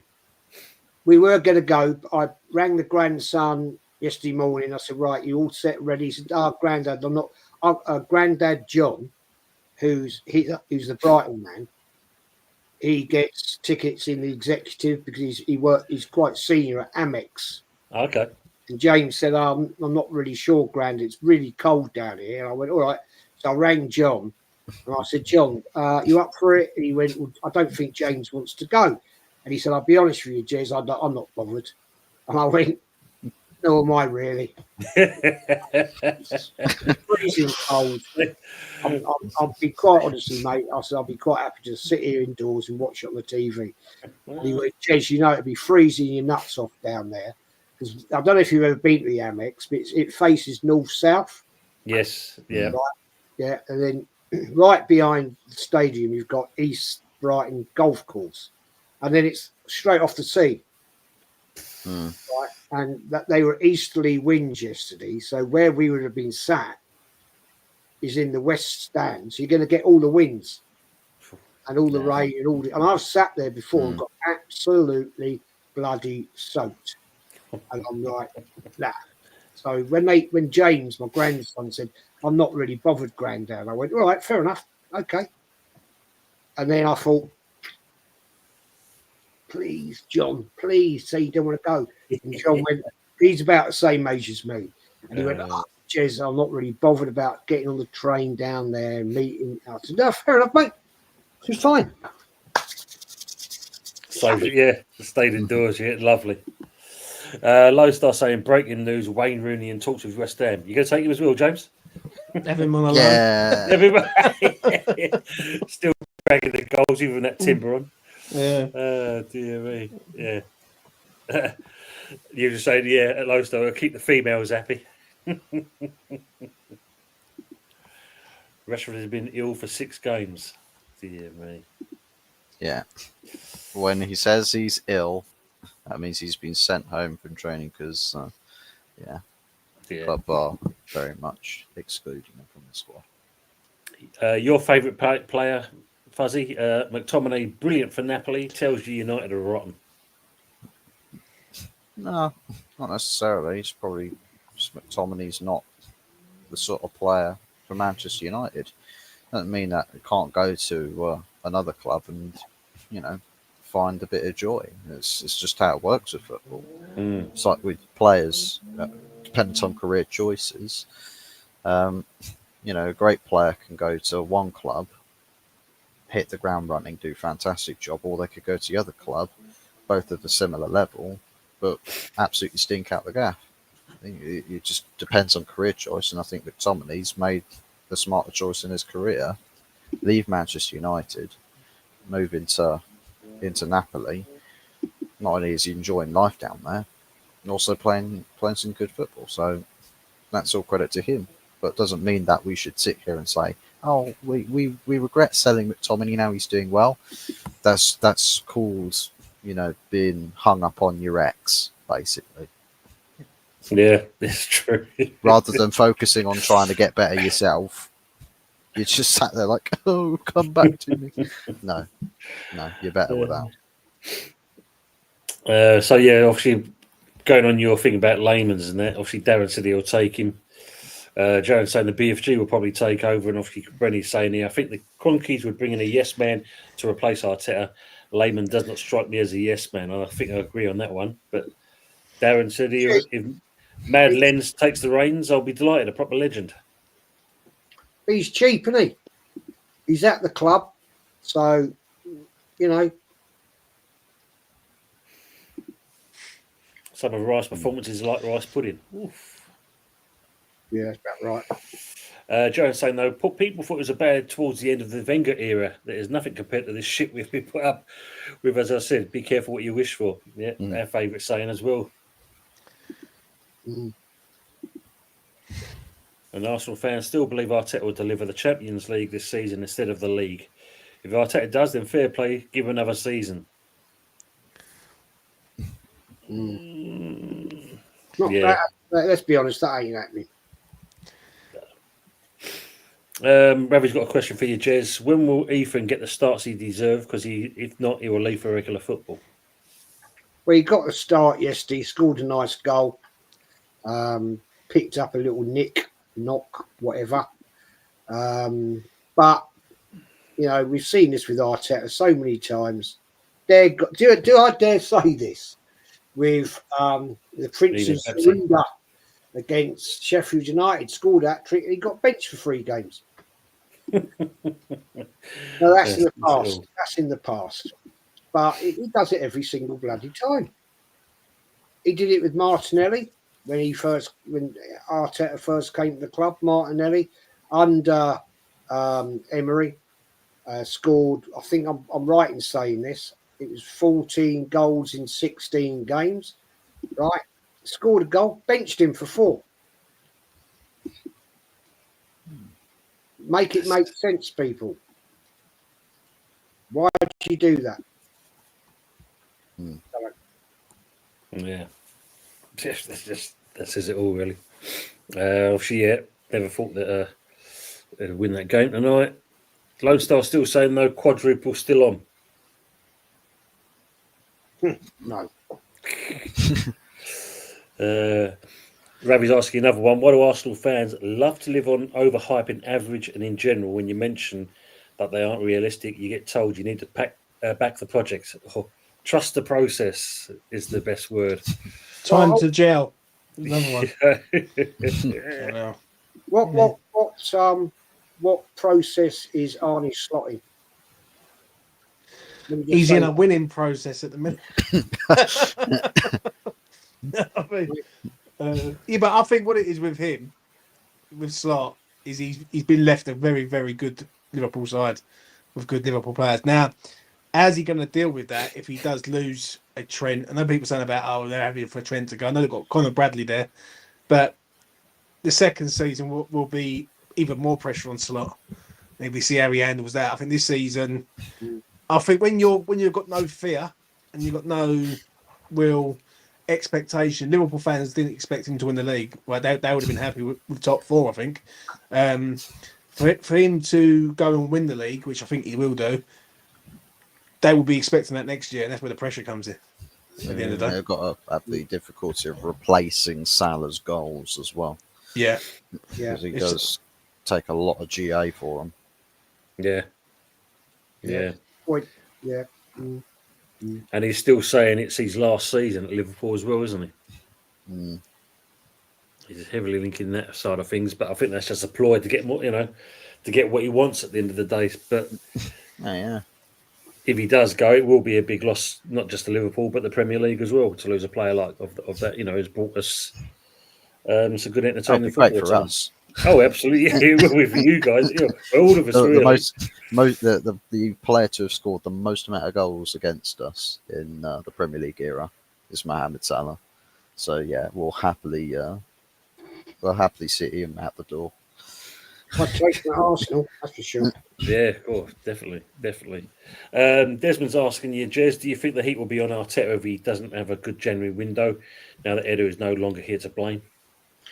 By certain fans, yes, but by the Arteta sexuals, no. Certain big YouTube channels will say it's acceptable, as they did last January. So it's going to be a two-way sword, this one. There's going to be certain fans saying, Arteta, you're a prick. You haven't strengthened the squad. You haven't strengthened like the right wing, which we need right now. You haven't got that striker in that we need. And he won't, because, dear God, can you believe it? There are still fans out there, still YouTube channels out there saying we don't need a striker. So You've got Jesus now. You've got Jesus. Jesus is on a redemption arc. Havertz, sorry, Have it, yeah. I mean, 29. This is what we got, and so it's going to be two sides of the coin here. One lot are going to be saying, Arteta, you're an absolute useless prick. That's me. And then you're going to have the other side saying, oh, well, we didn't need to invest because now there's a stupid thing I saw the other day that the Cronkies have said there's money to go big if we need to in the January window. PR, whatever you want to bloody call that thing, sustainability, right, doesn't come into this in this window. I don't believe that for one bloody minute, personally. And I just think it's going to be the same old. We're not going to we might buy some dross, right, that means absolutely nothing, but no. Have I got any faith in him? No, not at all. And I don't want him to spend any money, to be honest. If you want my honest opinion, I don't want him to have one more half pence because the guy is an absolute arsewite. And I've got no faith in buying anything of any value. So no, I don't want him to give him any money at all. Yeah, especially when you've not got you anything at this stage anyway. Big up to Amphor and Uncle Ron's, our good old friend. Hey guys, hope you're all well. If you can, if you're Liverpool people near, go and see Amphor and Uncle Rods and give them a share, like, and subscribe as well. Yeah, Lehman could pull in the world-class players. Arteta couldn't pull a Christmas cracker. Oh, man. Septic Meatball saying, just found your channel, subscribe just now, all the best. Thank you very much, Septic Meatballs. Thank you very much for that. Fuzzy, do you think Amarin's going to get anyone in? Well, doesn't really have a choice. You got no choice. You got to sign three plus players at the absolute barest minimum. Otherwise, this it'll be another new face, new board, and everything. Yet they're still flushing managers down the toilet because the amount of times we've seen Sir Ratcliffe's club review. Not enough managers gone by were backed enough or backed properly. And then the first opportunity they have to back a manager, they'll let them down. So they've got no choice in getting rid of, in our case, forget just doing one or two, just do as many as you possibly can.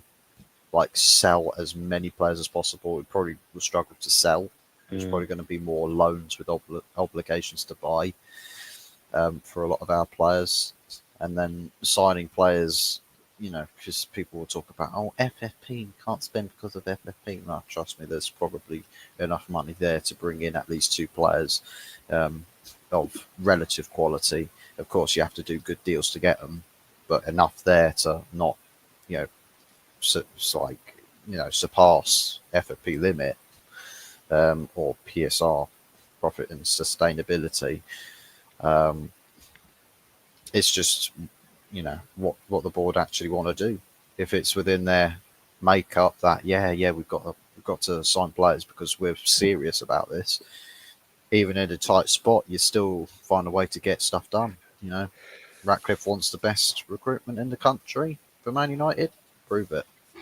Yeah, that's true. That is very true.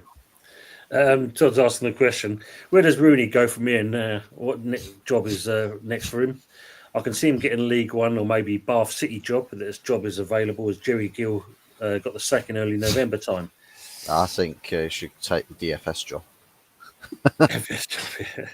Yeah, I've got Bath City, local rivals, DFS, FC.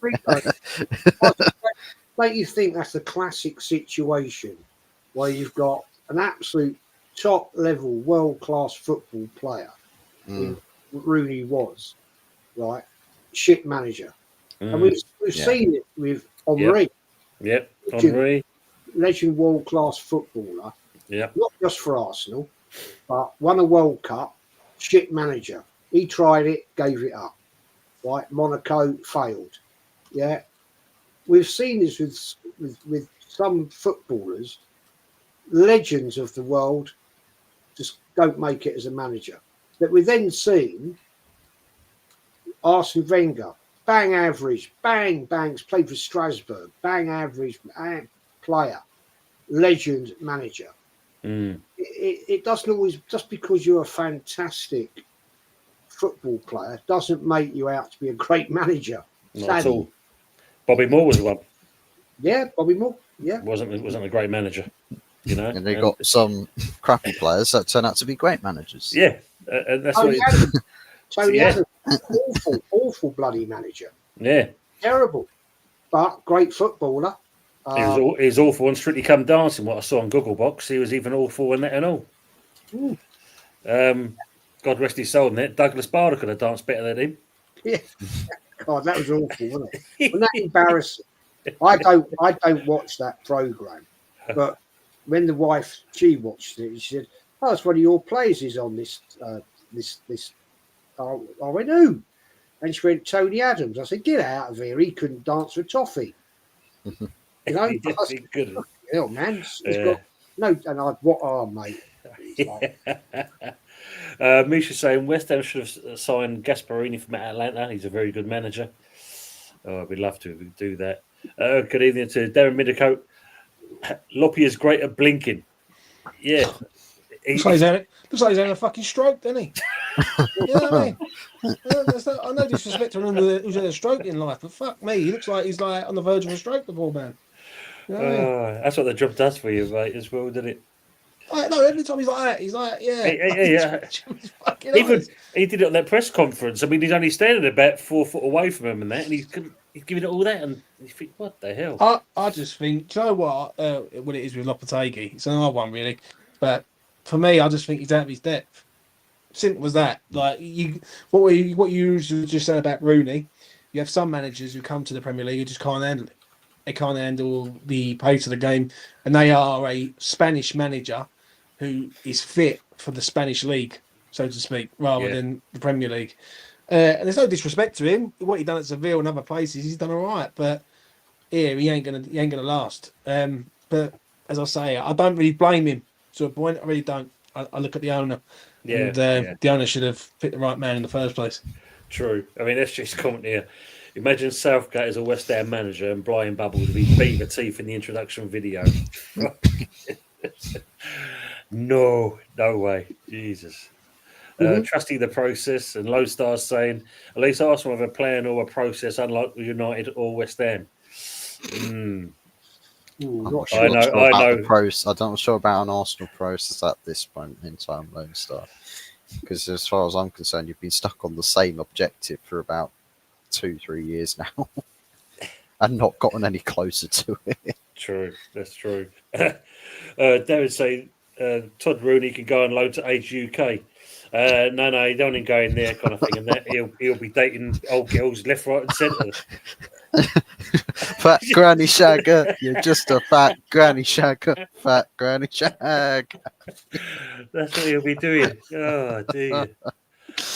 Big up to Charlotte as well. Good to see you. Aubameyang apologised for being late and absent today. Car trouble. Yeah, that's true. That's what he used to use. Yeah, it's true, Charlotte. We're not sacking Lopetegui. I had no snow where I live, which was promised. I'll blame Arteta.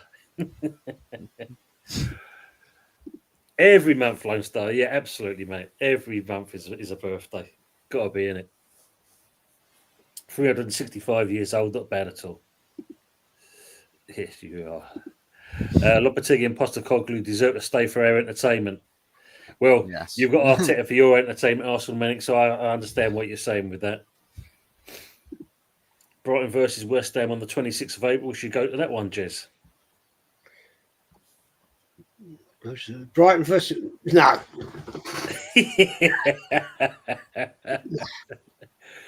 Jez, you like him really? They're saying there. Being in chats feels like in a pub chatting away. That's what it's all about for us, right? You know, that's what we Yeah. try and do that at least. Edu signed Mourinho, so every time Arteta looks at him, he thinks about Edu. Go Power Ranger. What a name. Mm. Yeah, Rashford on the school dinners again.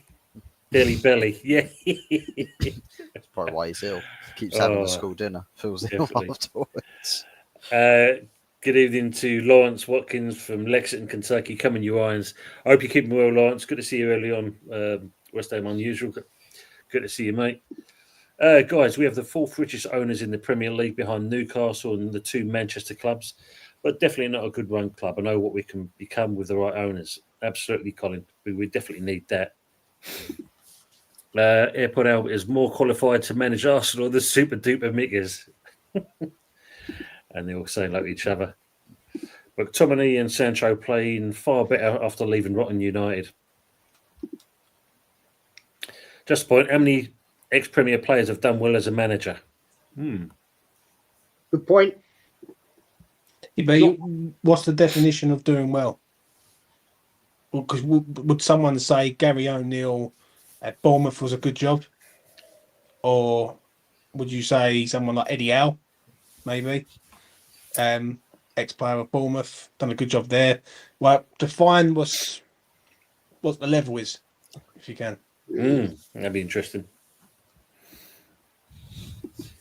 SG saying, question to Jez, who's worse as our left back? Andre Santos, Kalashnikov, Zinchenko or Calafiori?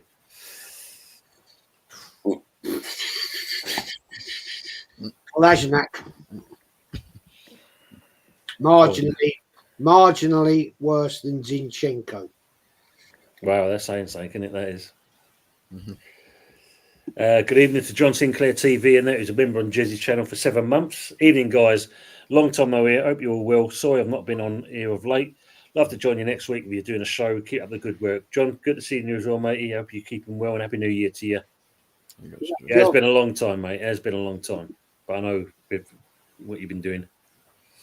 The 2 cup ties with Newcastle and United will define Arteta. Yep. Who only buys pound lane reject footballers. Wow. Basil Brush can manage that Liverpool team and win the league. Daz is asking, where do you think West Ham, Man United, Arsenal finish this season?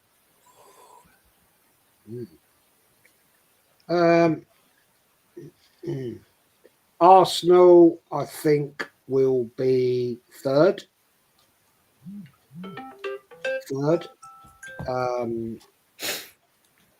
Possibly fourth if we get more injuries. West Ham, sorry to say it, boys, but I think you're going to end up pretty much where you are. Great. Sadly. Man United, I think they might have a little kick on, but I can't see them finishing much higher than 10th or 11th. What about you, Fuzzy? Yeah, I think Arsenal probably around that third, fourth spot. I think Chelsea might. I don't know with Chelsea because it's like they did well to get into their position, but then at the same time we've seen a bit of frailty in how they go through some games which are pretty much must wins. I mean, their last 2 fixtures, they should be winning both of those. Ipswich was it Ipswich away? I think it was Ipswich away where they won like 2-0 or something, or 2-1. I think it was 2-0. And then Palace away, leading 1-0, and let the game slip away. So I think, probably about the third or fourth place, depending on whether City can, carry on picking up points because they're not far behind. And with Man United, probably, I like to say higher than 11th or 10th, because not an absolute mile away from the sort of sixth, fifth place positions. And still another 18 games left to play. I'll probably say I'd be happy to see us get up to sixth, about sixth, tail it in at the end of the season. And with West Ham, probably bottom half of the table for about 6 or so points off relegation. If that is, you don't sack Lopetegui. You do you do a Tottenham Hotspur with Ange Postecoglou. What about you, James? Where do I think we're going to finish? I agree with what Jez said. I think we're going to stay exactly where we are. I think Man United will probably finish 10th. I think they'll start kicking into gear and get out the league. And once they do cut back-to-back wins, I think they'll be fine. Arsenal, I'm going to say Arsenal finish second. I think Chelsea have fallen away a little bit. And I think Arsenal will hunt down Liverpool, but they've just run out of games and run out of time. And obviously, I think Liverpool will win the league, if I'm being honest. Best team in the country at the minute. Yeah, agree on that one. Totally agree with that. Totally agree. I think I mostly agree with Jez's kind of comments. I think if you look at it, Arsenal have got a chance to, like you, James, said, second. But I feel depends how this Forest team, if they can carry the momentum on, and also if Chelsea finds their form again. If Forest beat Liverpool on the Tuesday or Wednesday, whenever they play, then I will say to you, Forest are in it. I think it's that cut and dry. I think you would know on that game against Liverpool, because if they go and beat them, then they're 3 points behind them. Yeah, to a point. So and this game on. So you know more off that game. I personally think with Forest, I think they're a good side. I think they'll probably finish about sixth. I think they will pick up a few draws on the way, lose against the big hitters, and it probably fifth or sixth. Yeah, when that's. I think teams like Villa, Newcastle, they're the game. If they're going to win, if they're going to get to the top four, they've got to go to Newcastle and win. They've got to go to Villa and win. They've got to win them games. Yeah, that's true. Yeah, I agree on that. I do agree. Todd's saying Jared Bowen will be Mo Salah's replacement. I don't think he goes up north, but West Ham fans try to convince me that he ain't going to be sold, and for me, he's the fear. If a London club comes in for him, he could go. In my opinion. Colin's saying, I've heard from my friend in the press tonight. He tells me Loppy will be sacked if we go out of the FA Cup against Villa. Well, that's what he told me anyway. That would be very interesting to see if that does come to light. It's got no reason. The ownership of the club ain't going to sack him. Why would you sack him now? You got to go and get. Even though I believe he should be getting sacked, he should have been sacked after the Leicester game. Do you know what I mean? If you're going to sack him now, then you've got to go and get a new manager in, who then has to go and get players in, who might not fit his style of play or whatever, and then it's a complete mess, isn't it? Then you got to go and get a new manager, new players, and new style. True. It's going to work. You know what I mean? Here's a one for Lodestar. Look at that. Hoyland, Werner, or Jackson. Worst strikers ever. We'll take them. We'll take anyone, mate. 100%. Because I think Werner and Hoyland definitely tagging along with each other. Jackson's actually done all right this season, I think. Picked up a little bit, hasn't he? Yeah. Werner keeps getting played as a bloody winger, doesn't he? Yeah, true. James is just grabbing any old person at the moment. Well, I'm being funny. When I look at them names, I look at fucking Danny Ings at our club. You know what I mean? That's 125 grand, I might add, a week. That's true. Yes. Yeah. Someone like him. So Jesus. Rabbi's asking Fuzz, can you get out of 14th with how you play today? Yeah. Play like that every week, we'll easily finish in Europa League. Because that's it's a strong performance. You're playing against champions elect, as some people have labelled them already. So and it's an away game at Anfield, one of the toughest places to go. You see how Nottingham Forest can go to Anfield and play and end up winning their game. The only team to have won at Anfield this season. Well, look where they are in the table, up in third place.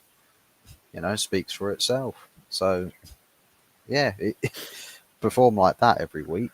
You're picking up some big points home and away. Why do you think Man United are so inconsistent, though, Fuzz? Player culture. The amount of leeway the players have had for so many years, and it's not just like just in Ten Hag's reign that we're dealing with it. We're talking as far back as LVG, but it passes on. It's infectious when you've got players that can do what they want, no repercussions, no punishment, nothing. That stems all the way from the day that Ferguson walked out the door.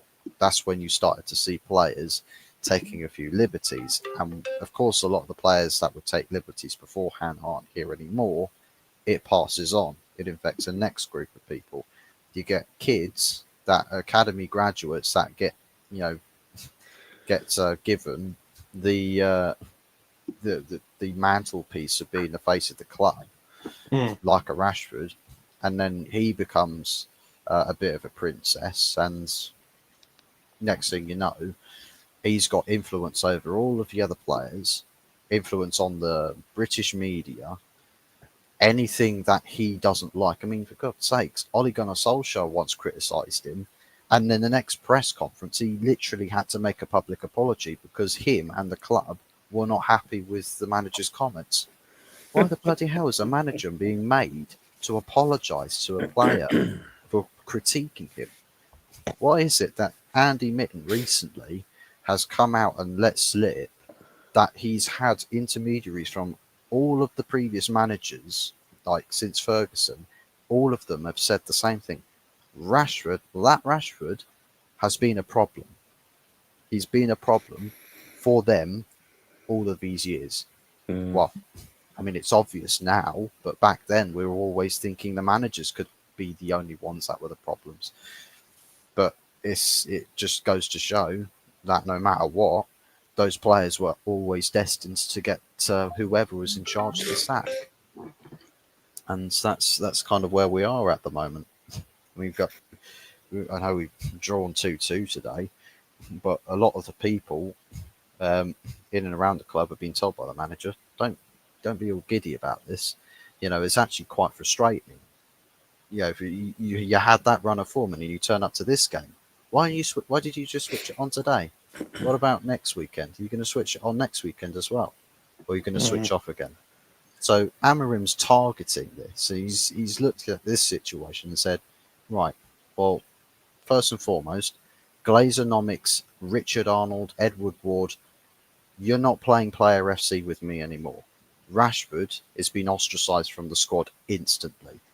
And the fallout is, everyone's just like, oh, I've got question marks about this decision. Well, guess what? You can join them if you've got question marks about that. Put the club first and put performing for your team and your badge first, and performing for those fans, because those fans give a lot, and with ticket prices and all of that, and Sir Jim Ratcliffe saying, oh, we compare this to Fulham. I mean, fuck me. I mean, Fulham are better off, so they're getting better value for money at the moment than a Man United fan paying 66 quid to go watch their team play like absolute shit. And then you got players left, right, and centre who literally just switch on, switch off. Like, why do they get that liberty? Fans, loyal fans don't just switch on, switch off. They'll go every week. The most loyal ones, they'll go every week. They show more consistency and support and pride for their badge. Meanwhile, you've got players that just couldn't give less of a damn about it. Mercenary mentality for some of these players. I mean, Bruno today, post-match comments, he said, well, I'm frustrated. Of course we played well today, but Jesus Christ, why are we not doing this more this season? Why are we so inconsistent? Even the players are starting to slowly but surely adopt the manager's mentality, because if you give him absolute power, that seeps down into the rest of the players. Turn the culture around. Get rid of the toxic elements and leave all the ones that are actually willing, you'll start to change the culture. Bring new players in to replace the old ones. Little less about quality and just more about mindset. Just have the right mindset of Manchester United. And let's hope that happens for all our clubs at the moment, the way it's going. Well, especially this man as well. Big up to Dermot from Tottenham FC till I die. Big up to you, mate. Happy New Year to yourself. Feeling your pain as well. He says, big up, lads. And obviously VAR needs to be bin to get rid of. Yeah, Loppy does look nervous. Darren Middlecoat saying, James, you're 100% right about Sullivan being the root of the problem. Who would you like to see take us over? Just someone with ambition, mate. That's all it is. Like, I think whoever comes, it's a fresh start for everyone. New era, new owner, new ideas, new ambition. Do you know what I mean? I just think Sullivan, for me, has done so much damage over the last 14 years. Do you know what I mean? You've got to get, when you move from your historic home, and Jez will know this, from moving from Highbury to the Emirates, you have to get it right. You have to get it right. And even though it's 8 years since the move, or 9 years now, 2025, you got to get it right. And for me, we just haven't got it right at all. Right, we're in a situation currently right now. People are not happy about going to the ground. I speak to a lot of fans who are unhappy about going to London Stadium. The away fans don't like it. The home fans don't like it. And my biggest fear with West Ham currently right now is that in 10 years' time, you won't have supporters there. You have football fans there, because a lot of the supporters will go, you know what, I can't be dealing with this, going there and stop and go signs and all that. So for me, I just need an owner to come in, show a bit of ambition, and try and give the football club back to the community instead of make it into a franchise, for me. Yeah. You're bang on, mate. That's what we've got at Arsenal. We're further ahead on you than you boys on that one. And that's what we are. We're not a football club anymore. We are a brand. Yeah. That's all we are. That's all we are. I'm going to ask you, Jez, yeah, because I keep hearing this quite a lot. Do you ever, when you hear, because obviously you will speak to a lot of Arsenal fans who go to the ground and all that, do you ever see any away fans or football fans at the ground that ain't Arsenal fans in the home end? Or do you ever hear of that? No, you'll get them. Yeah. Yeah. In the North Bank, I used to sit in block 251. Right. Which is literally right opposite the. If you look down the pitch towards the clock in, it's right behind the right-hand goal post as you look down the pitch, right? And you'd get away fans in there. And you'd also get what I used to call the neutral fans. If we were playing, let's say, I don't know, Arsenal, Chelsea. Yeah. You used to get in there, and I've seen it. You'd get in there, not so much West Ham, but I used to get in there something like, I'm trying to think, Fulham. I remember being there once. Fulham were playing on a Sunday or a Monday night. Yeah. And there was about 4 or 5 Fulham fans here, and they just turned up to watch the game. Yeah. And they got in. They got in there. They weren't causing any issues. They just wanted to see a game of football. But I'm sitting there with a couple of my old muckers, and I went, what the fuck, how do they get tickets? Yeah.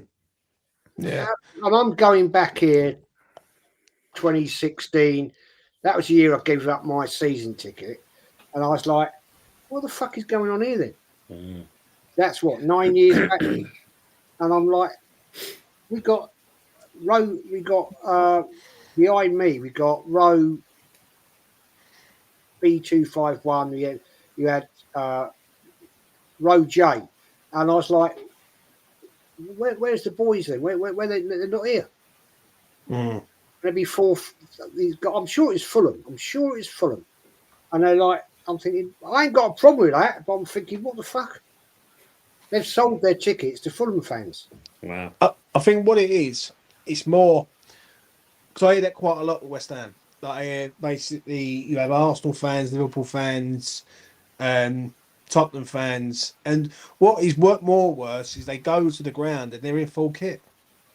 They're in full kit in the home end, and that I'll just look at it and I think you're just asking for trouble there. Do you know what I mean? I don't. Some people say, "Oh, they're football fans who want to go and watch a game." That's fine. I get that, but you've got to have an element of respect to a point that you're going to someone else's ground, and to go in there with like a full kit, I think it's a bit of an insult. If it's a young lad, it's a bit different. It's a bit different. I can sort of let that one go. I can let that one slide. If it's an under 16 or it's a 10-year-old lad, and his old man might be a West Ham fan, and he might be an Arsenal fan. I can sort of let that one go. But when I've seen adults that will full kit near enough, I think you turn this into a franchise. That's what he's done. That's what the owner's done. That's why I won't set foot over there. I won't sit for over there because I know the way he treated the locals, and he treated them like a piece of shit. What he done, he sort of bigged up the move, a bit like how we are with last season with managers. Tone, like we bigged up other managers. Sullivan done the same thing with the move. He bigged the move up. Everyone jumped on board with it. No disrespect to anyone who don't live in the area of East London. But all the people from afar were going, well, it's better for transport for me. I can get into Stratford instead of going to Upton Park. They thought of themselves rather than the situation. The bigger picture. But the bigger picture is that I think West Ham are losing their fan base to a point. I think the fan base will always be there. The hardcore will always be there. But you can only have that for so long before people start getting fed up with it. I really do mean that. James, I think the thing is I 100% agree with what you just said, right? I mean, I remember being at a game 2014 and a whole load of Tottenham tried to turn up into the North Bank, and they were proper kitted out. Yeah. They were giving it the big large, and it didn't go well. A few people, there was a, I wouldn't say a full on, but there was a scuffle and they got kicked out.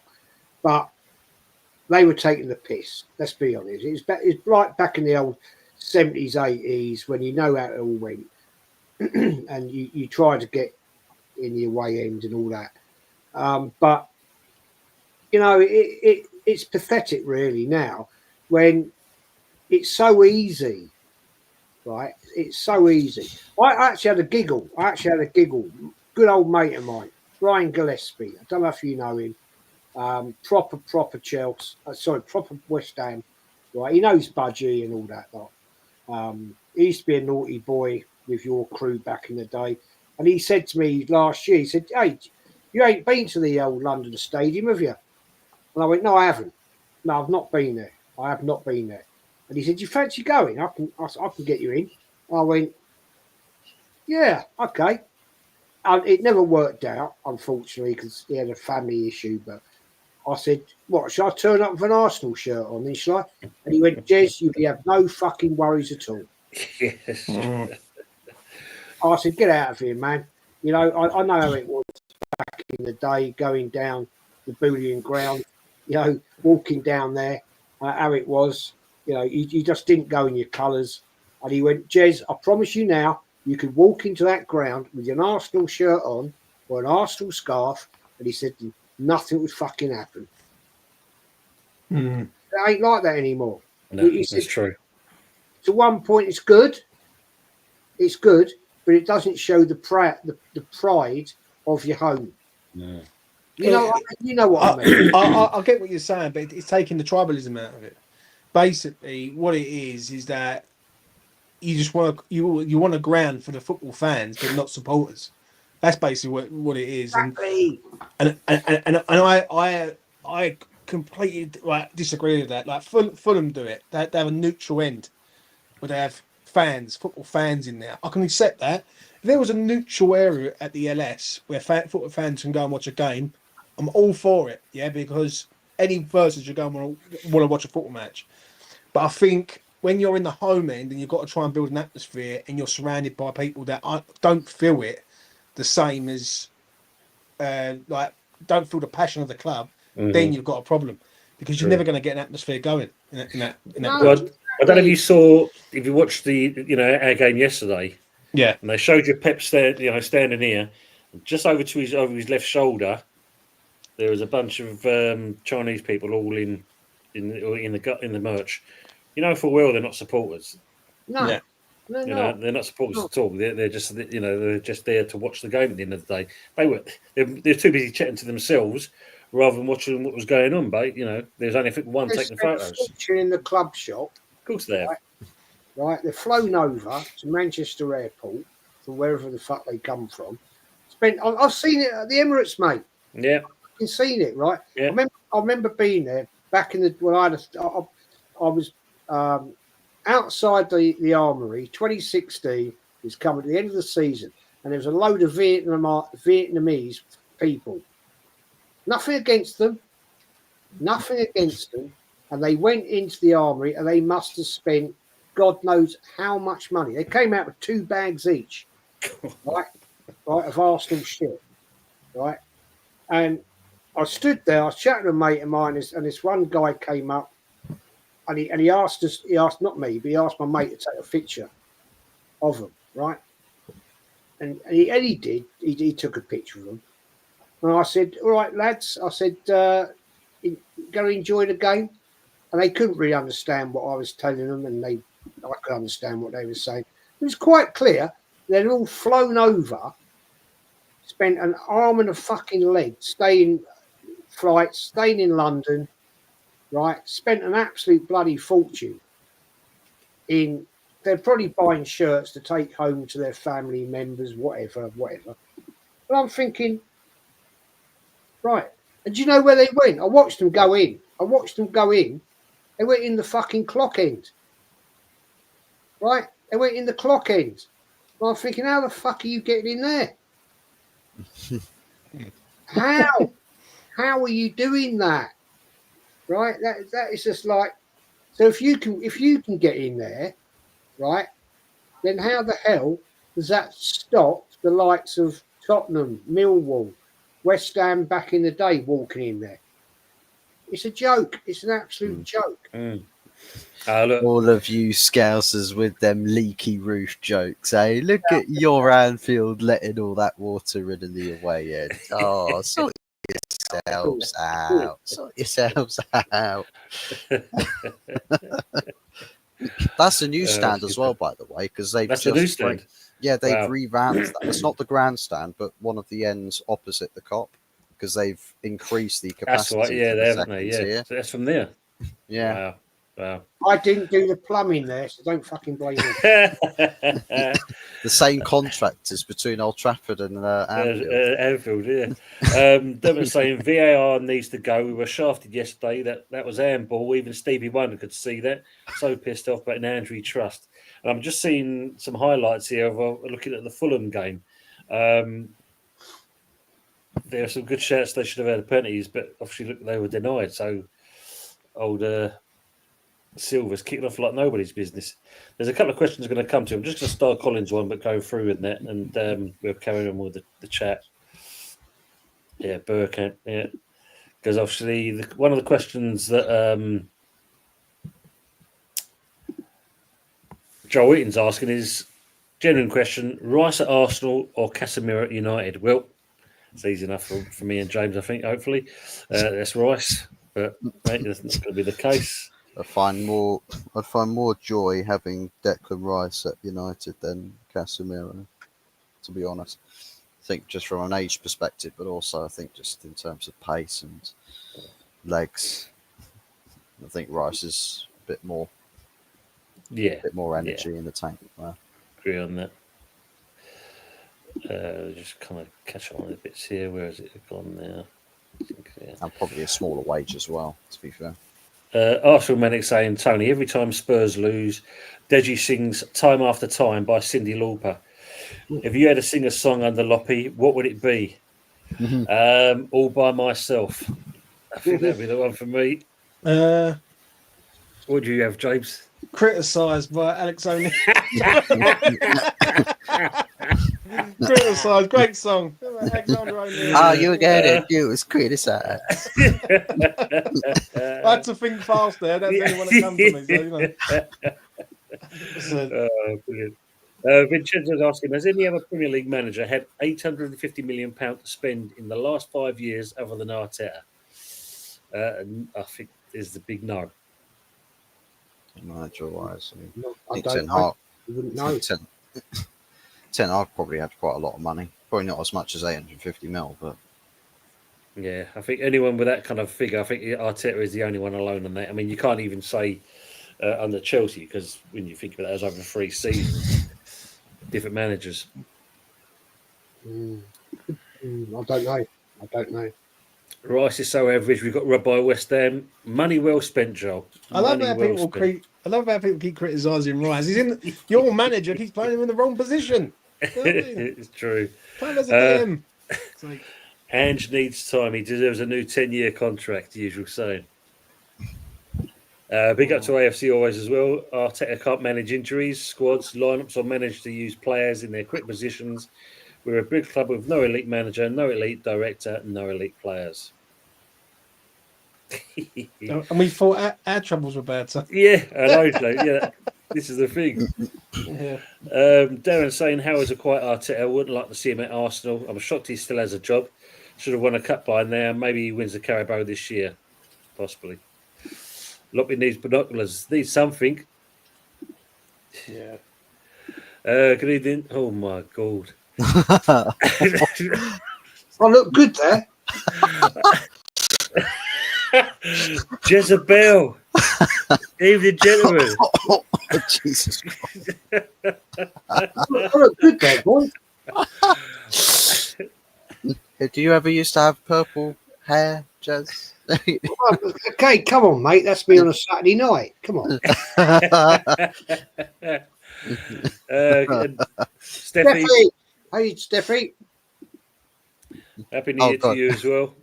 Zoomed in there. I have to say, I think Steffi looks a little bit better than me. Yeah, I was going to say. I used to say Ward-Prowse is a massive loss for West Ham attacking play. And just on that note as well, see that obviously the Southampton manager is basically going to rip up the contract or the loan for Cornet, and it looks like he's on his way back to us. Yeah. Forest Wise also say, please feel free to have JWP back, guys. Not doing the business for Forest. No. Mind you, come back to us and probably can do something. Right, Lone Star so Ross has been a baller for us, but actually, usually saying not according to some Arsenal fans of late. Open secret, lads. Too many eagers at Man United thinking they're superstars. This is the problem. Yeah. With most Cameron's people. quote at Manchester United, there's too many people who are comfortable. It needs a shock. Shock to the system. And back Cameron will do it. He'll give the shock it needs. There you go. Like Daniel Levy's also saying that Big Ange's job is 100% safe for the moment. We move within 1 point of them, guys. Manchester United, disaster class, relegation fodder. I mean, we're only 1 point behind them now.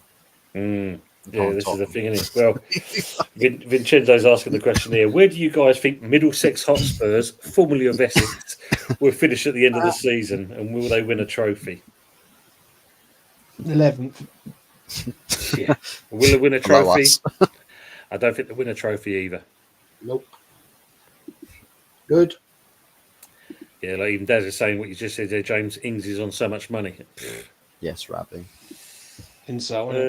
125 quid. 125 quid. 125 grand a week for a man to sit on the bench with a nice new hair transplant. Lovely. That's bad. Lone Star saying breaking. Loppy will be sacked within 2 weeks. Bowen goes to Arsenal in the summer. Arsenal win the title. United failed to fix leaking roof. And obviously the rodent infestation problem that also they've got. Oh, Salmonella, got road rats in the food stalls, got leaky roof. Just add that turnover. Reference to the UB40 song, The Rat in Your Kitchen. Definitely got that there. Lawrence is saying, I hate to say this, but Maguire was playing with fire and passion today. Besides missing the easier open goal at the end. Yeah, that's that 50 pence head. To be fair to him, know your role with Harry Maguire, and I think he's sort of humbled himself from these days as captain, and he's just focused on doing the job whenever he gets picked. You know, he's simplified his representation of the club. So, Dermot saying, Tony, you can have Levy. Or doesn't mean you'll have Sullivan. Would you have Sullivan, Dermot? That's the question. yeah. Might actually win a trophy in that case if they get Sullivan. Oh, yeah, Sullivan done the same thing at Birmingham. Are we surprised he's doing it to us? Not at all. Yeah, we was warned. He was warned, that's for sure. Jez, is Jesus having a purple patch, or can he improve, or is that his level? He had a purple patch, and I think he's proved that he's back to his normal level. Shit. Mm-hmm. Well, it's interesting. Well, Todd's saying the way Joe Bellingham has been all season, it will not be long before he plays in the Premier League or join his brother in Madrid. Yeah, he's not been doing too bad at the moment. No, I think Sunderland have got quite a few good players in the Championship in their squad. Not a bad club to play for in terms of experience before prepping for Premier League football.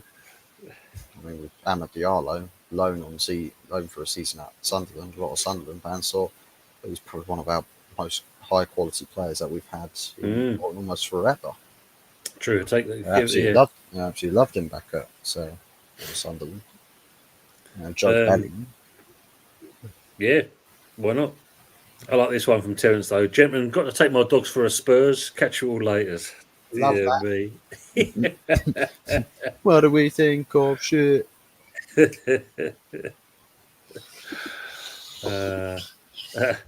Low Star says Arteta sends his best to everyone. What's the crack, Del Boy? Yeah, Big up to Del Boy on the TV evening all. Good to see you, mate. Hope you had a happy new year. And good day, David Shear. Don't tread on it, Terence. Brilliant. Happy belated New Year's, Tony, in the panel. Angie. White Hart Lane, have a dump up there, mate. That's what they like. Big up to yourself as well, David. Good to see you, mate. Yeah, Ian Lawrence, they're saying. Big Ange doesn't give a 4x for tactics. I'll normally bear hug a day trip at every game after a goal celebration. I laugh at it, otherwise I'll get angry. Yeah, it's true. Off to the NBA. David Jashir has gifted himself a new $1 Football TV membership. Well done, David. Thank you very much for that. Thank you, David. Yeah, E20 TV is bang on. He always is. Usually is anyway. Gets banned otherwise. Don't know what happens here, though. It's normal for me, mate. Not sure about that, Jez. I wouldn't like to test out last West Ham. Arsenal was carnage. Get you that coffee cup, takeaway cup. Thank you very much, David. Thank you, Comedy Club. And he's saying Happy New Year to everyone in the chat. Big up to the super chat. Thank you very much, Lawrence. Happy New Year. Tony, respect to you in the channel. A channel where different club fans can get together and not kill each other. Well, we try not to anyway, at least, Lawrence. And appreciate that, mate. Thank you very much. Big up the Rats on the United pitch. Battle of the Rats. Let's just catch up with this thing. Oh, is that in the yellow water? You know.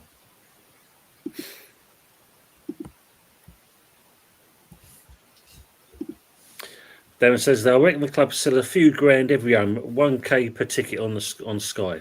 Cool. Do you think so? I've got to love Lodestar for his comments today. How can a Spurs or Hammers fan have a happy new year? Easy. If we didn't, we go mad. Yeah, even Colin hasn't set foot in the London Stadium. Even though I helped build the stadium for the Olympics. Jez, is the League Cup something Arsenal fans will be proud to win? I would. We haven't won many. We've only won 2. You know what I mean? Exactly. I've been to both finals, and I've been to 2 that we lost. So yeah, I'll take it. Thank you very much. Criticise is saying is a good choice. Good day, Ravi and Olsen. Ravi's also. Jez, when did you stop? Excuse me, going to away games in England? I stopped, mate, 2019. I went to see. Well, no, I've been to Brighton, but I went to see Liverpool, Arsenal, and me and my mate Paul, bless him, rest in peace. And Big old trip. we then went to see Man United, Arsenal, but unfortunately, at half time, I got the sad news that my mum had died, so we had to leave the game and get home for that, which was the longest journey of my life. And basically, the only away games I've been to, mate, is Brighton.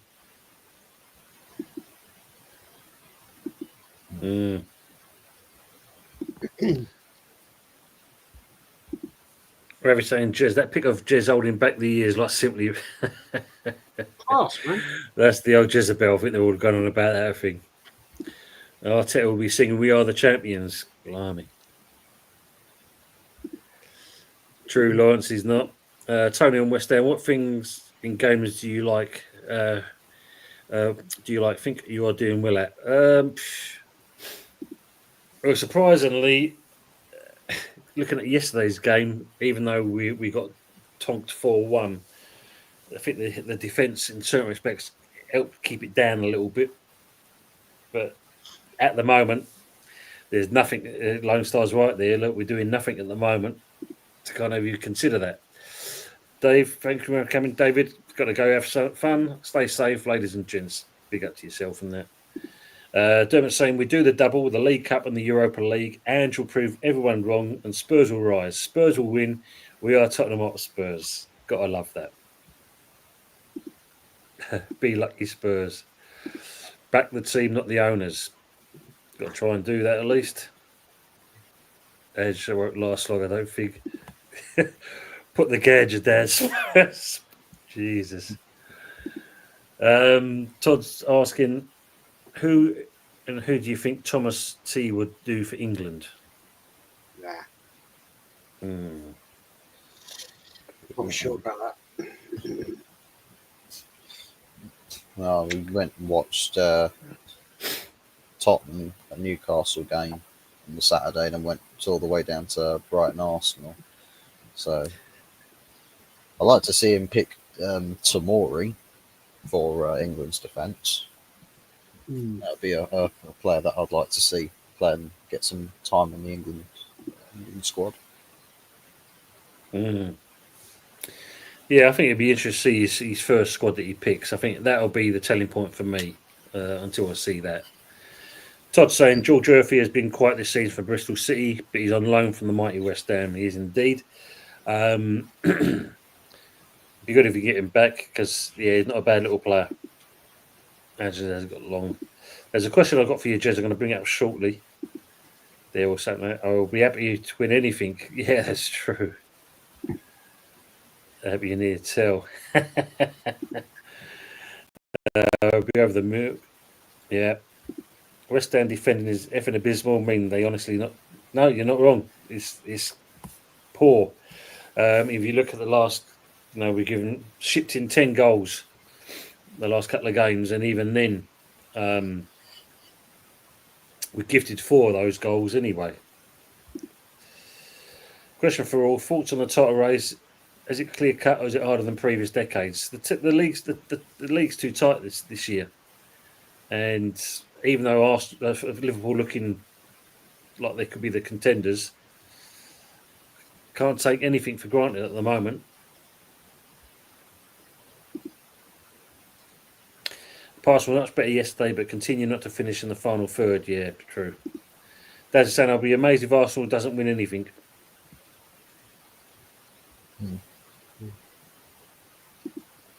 For us, why saying I reckon Thomas Tuchel will flip flop. I hope he proves me wrong. Darren does obviously want him because he's saying Tuchel out. Jez, could you do live stream or fan cam with that hairstyle and dress as Jezebel? I could do that. Yeah. Oh, that's brilliant. Winning the league is so difficult being in 4 competitions. Too many games, too many injuries, Lone Star saying. True. And AFC also always is saying, Jez, Arsenal have got the biggest 3 games coming up that will defer our season. Newcastle in the League Cup, Man United in the FA Cup, Tottenham in the league. It's going to be tough, boys. It's going to be tough. We could capitulate. Let's put it right. We're going to qualify for the Champions League knockout. We're sitting there quite happy. So that I'm not worried about that right now. But what worries me is Tuesday night we've got Newcastle. The following Saturday, 3rd round, we've got bloody Man United. So it's not going to be easy here. And then we got shit Spurs. So you know what I'm saying? It's going to be tough. And our manager is going to have to get it bang on right. And this is where it's going to define his season. Fact. Agree with that. Budgie was busy. Yeah, I would have been on the races next time. We would like to get him. What other games to look at for this weekend coming up with the FA Cup?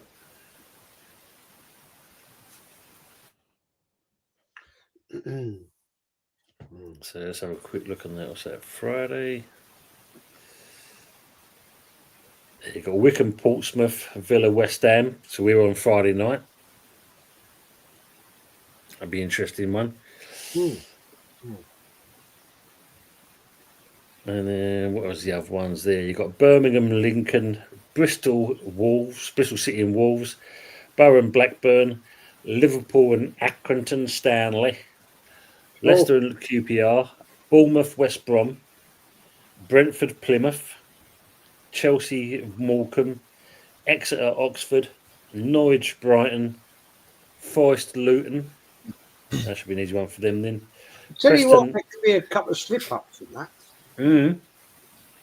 What was it? Preston, Charlton, Reading, Burnley, Sunderland, Stoke, Leeds, Harrogate, City versus Salford, Coventry, Sheffield Wednesday, Orient, Derby, Mansfield and Wigan. And then what you got on the Sunday, you've got Hull, Doncaster, Tamworth, Spurs, Arsenal, Man U, Palace and Stockport County, Ipswich and Bristol Rovers, Newcastle, Bromley. Oh, that's a trip for Bromley. Bloody hell. Yeah. Southampton, Swansea City. Jeez. Don't fancy that one. Well, for us, it's the Villa game. Going to watch that Friday night. Might do a watch along for that. That would be, yeah, we'll see. Just catch up with the chat. And there's a last question I'll ask you just before we wrap up. 3 defeats to follow, Darren saying. Arteta's next job we work with McDonald's FC when he gets sacked. What style of football did you see under Arteta? Do you think okay? Just maybe this might work? Yeah, I think I can answer for that for Jez. Definitely no.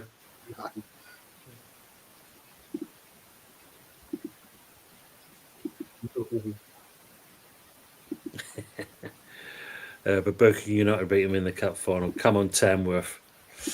Hope Orford Skulls and get home and get some game time on Friday. Can't see us winning, but it'll be good for those boys. Let's hope so, Darren, because I think you need to give some of these boys a chance. I agree on that one.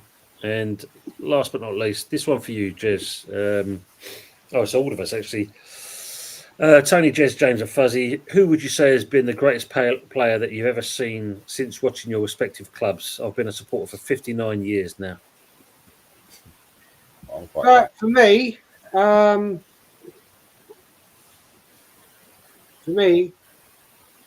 if I may give you 2, got to be Dennis Bergkamp. Legend, unbelievable player. And from my very young days of watching Arsenal from 1969 onwards, John Radford, Arsenal player, legend striker. So there's my 2 for you. Fuzzy, what about yourself? Well, I haven't seen with my own eyes. A lot of United legends are great, but one player I did used to watch was Cristiano Ronaldo. Play for my club constantly down the left wing, step overs galore. Just it's one of those, keep up, your eyes have to follow the ball, keep up with it. The speed to move that ball around that road. Yeah. Greatest player? God, blimey. For me, what I've seen, I mean, if you say two as well, I mean, Dimitri Payet's got to be up there. And just for his shits and giggles, and that is obviously Di Canio. Them two players for me. If James comes back in, he can answer. He give his one. Arsenal lost 3 Premier League games in 2024. That's how hard it is to win a league. Tell a manager that's done that before. Klopp. The season he lost the league by 1 point by getting like 90 something. I can't remember how many points it was exactly. I think like 97 points or something. 97 or 98 points. I think he only literally lost once that season. Exactly, Mama. Janet Jackson replacing Nick Jackson. Jesus. Bristol City beat Wolves, then wins Championship, then wins Premiership and Champions League. That'd be interesting. In my younger days, John Barnes and Bobby Fowler. Yeah, good players. Good players. Yeah. Oh, Lone Star saying Fuzzy wrong, not Klopp.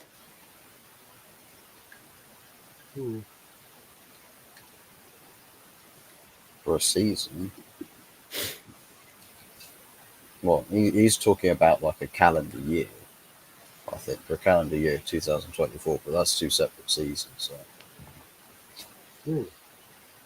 Not only that, but how many times has he drawn games? That's only 1 point away from a loss.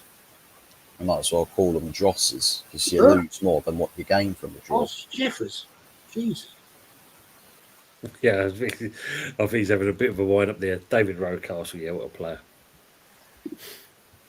Benny McCarthy. There's been a few. Ben Johnson, the real legend. Yeah.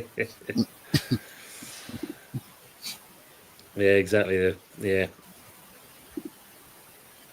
And the last question before we finish, I think James had to bounce off. Question for all four, it's all three now. Should more teams take the League Cup more seriously?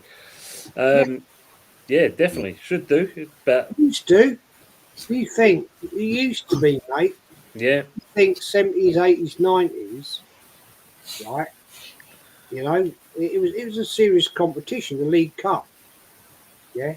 I mean, all right, it's nowhere near it's got the age or the history of the FA Cup. Cool. But it was taken seriously. Now it's disregarded. And I think one of the problems is with this, guys, is it's the sponsorship. Because the FA, if you want my honest opinion, the FA don't take it seriously anymore. No, that's right. It was like Milk Cup, the Rumbelows Cup, it was like the Coca-Cola Cup. All these different sponsorships didn't help it. That's my opinion. I think it's competition earnings and all of the business people, the business minds of football clubs. Yeah. There's no incentive winning a trophy where the competition earnings are only like about $1 million for winning the whole competition, and it's like all the business people go, well, there's no monetary incentive behind us going super deep into it, so I'd much rather save energy or save the hassle of having players get injured or spending money on so many different other things. It's the same with the FA Cup, mate. Yeah, the FA Cup doesn't get the respect it once was. It's the stakeholders, isn't it? Because they're pleasing the stakeholders and stuff like that, and as you said, the business people.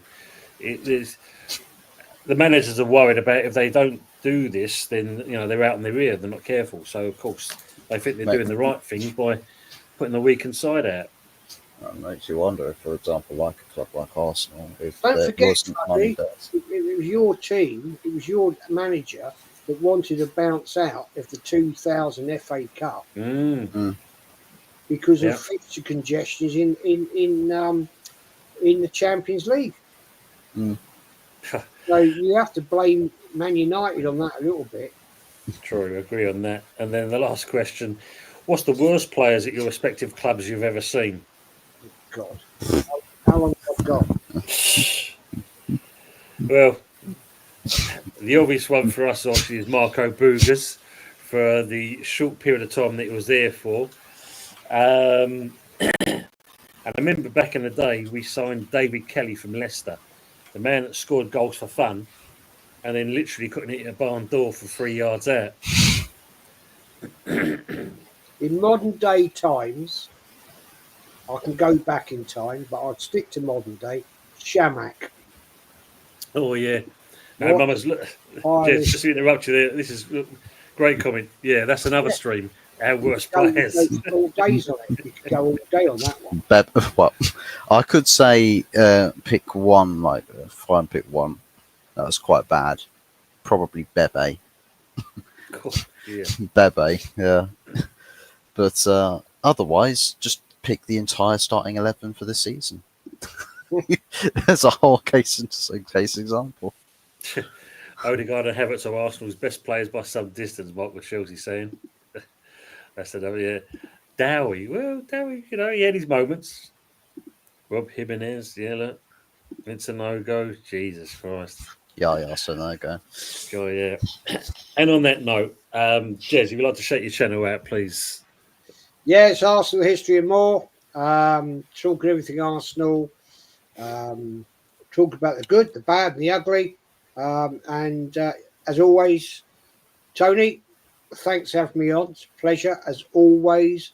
Fuzzy, it's been great chatting with you again, my friend. Likewise. And I'll catch you all again next time.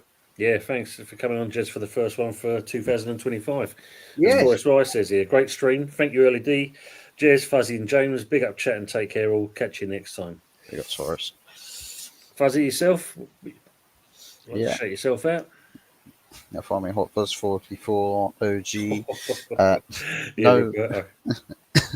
No midweek fixtures, so no early or previews for any matches until at least the tail end of next week. But I'm sure plenty to talk about in terms of transfer business, because there's a lot for Man United to be doing. So potential videos about incomings and outgoings. So yeah.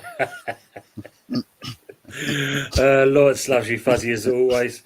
Jez, you're a legend. Fuzz, nice to see you. I suppose it's all right having Lawrence in the chat today. That's all right. Brilliant.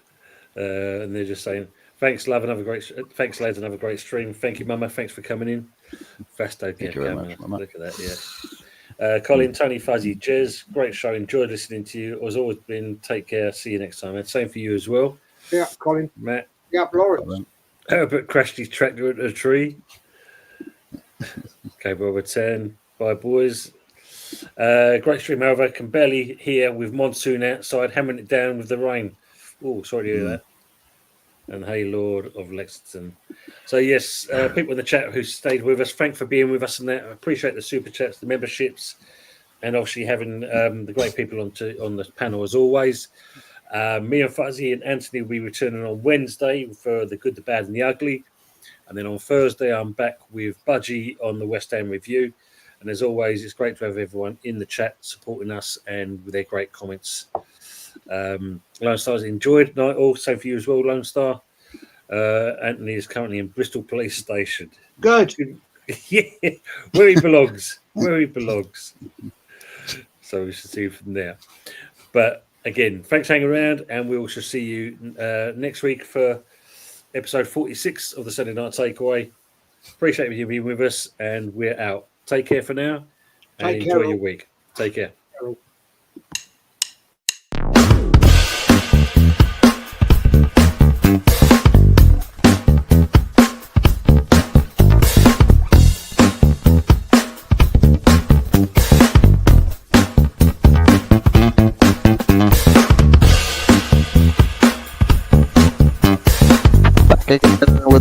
music.